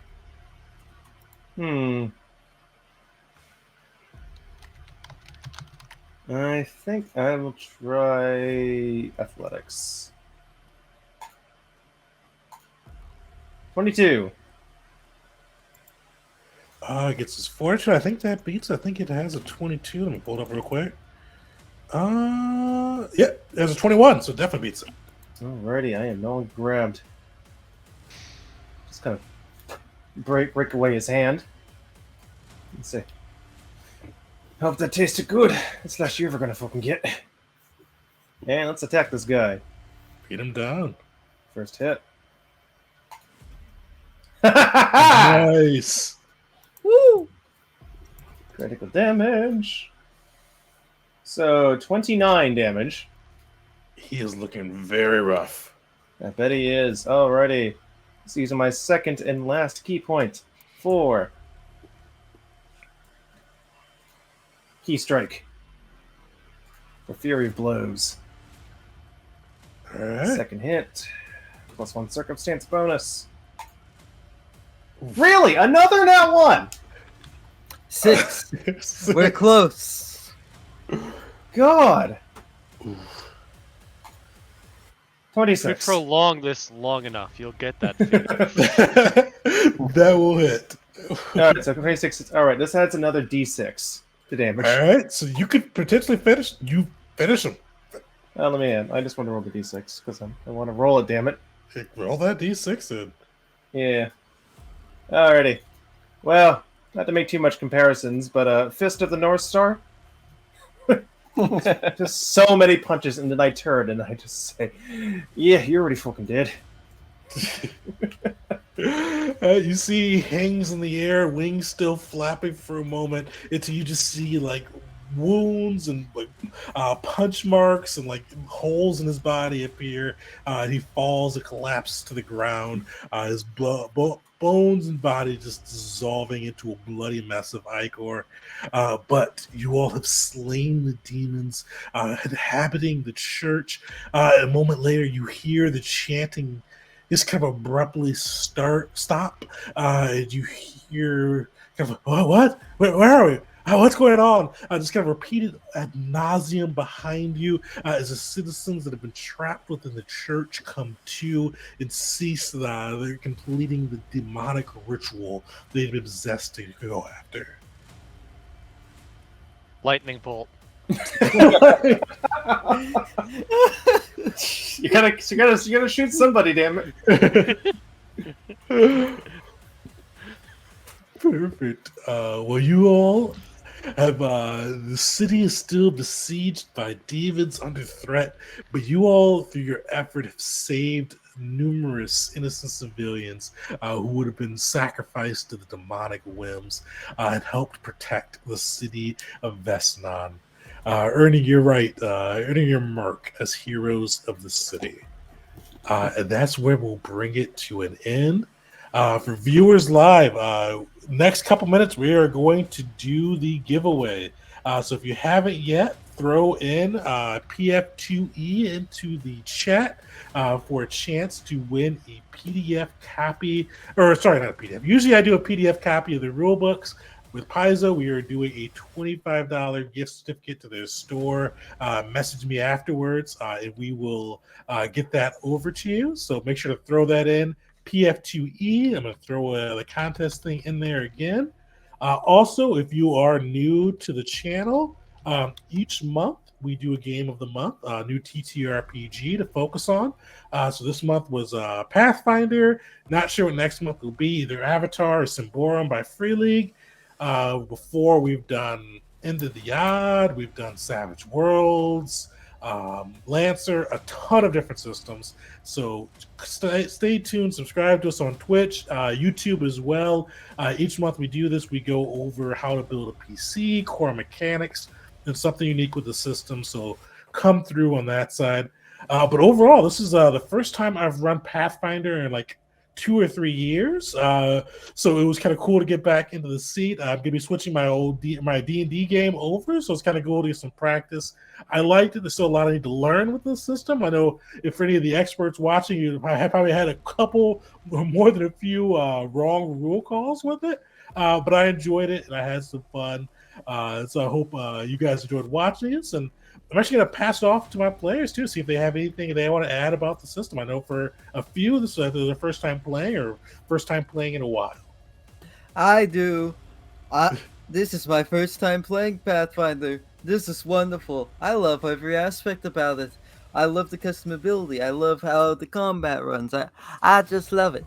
Oh, my cat almost tried to turn off my computer. Luckily, I was able to turn my chair in time. But like, real fast, Tegan, I'm not kidding. Your video on how to create a character was a godsend. I'm not good at reading. I was scared of that sheet till that video came out. Well, I'm glad to help, man. There's a lot that goes into it, but I thought you'd like the customization. But there's so much no PC is the same. There's so many things you can do, and I love the 3 action system where you're not like tied into anything. I'll have to take a look at your video. I didn't know you made a video on character creation. Mm-hmm.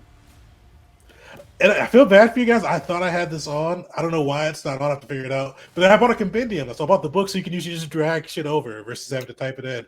But for some reason, it was not working for everybody. Well, I downloaded an app, so I just copied everything that I had in the app.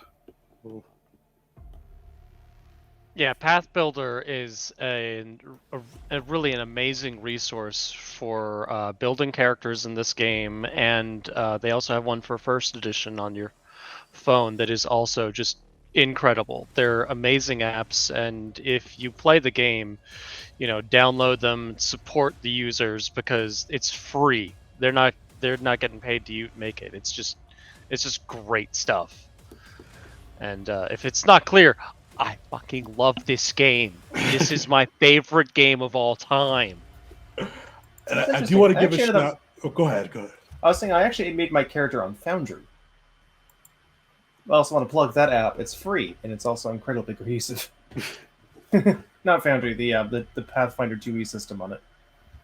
I've heard they've got a really good system with that. They kind of partner together with all that stuff. And one of the three shout outs to give along that side, because one of the cool things with Founders able to get this stuff for free is Pathfinder, or Paizo, I should say, puts like all of their stuff up, like their rules and things like that, for free. Like you can just like get it. Like you don't have to like if you want like the books and the formats and all that, you have to buy them. But if you go to like either Archives of Nethys, or Nethys, I don't know how to pronounce that. No, that's it. Archives of Nethys. Yeah. Perfect, I got it right. Or Demiplane. Nethys. I use it all the time. I use them in Demiplane a lot too. I actually know the Demiplane guy. He's one of my PvP play-by-post servers for a while. And both those are great. Demiplane is kind of getting built up as well. They're just completely free. You can go in and get the information you need. There's no gate. There's no having to buy the books again, like some other websites. It's just you can go in there and find what you need to do and just run it. So shout outs to them. Shout outs to Paizo for that. I just really like that they're making it open and very easily accessible for free. Sweet. Any last thoughts, anybody, before we roll the raffle? Well, I definitely like the system as well. Definitely a lot more to learn. Mm-hmm. There's a lot with this system. I've done a decent bit of reading now, but I'll have to do a lot more still. So for anybody that liked the Pathfinder videos, I started moving my weekly table over to that, so there'll probably be some more in the future too, as I learn things and think they're cool. Sweet. So I'm gonna throw the contest in one more time, PF2E. But next minute or so, we're gonna roll. Alrighty. All right. Let me get the little thingy.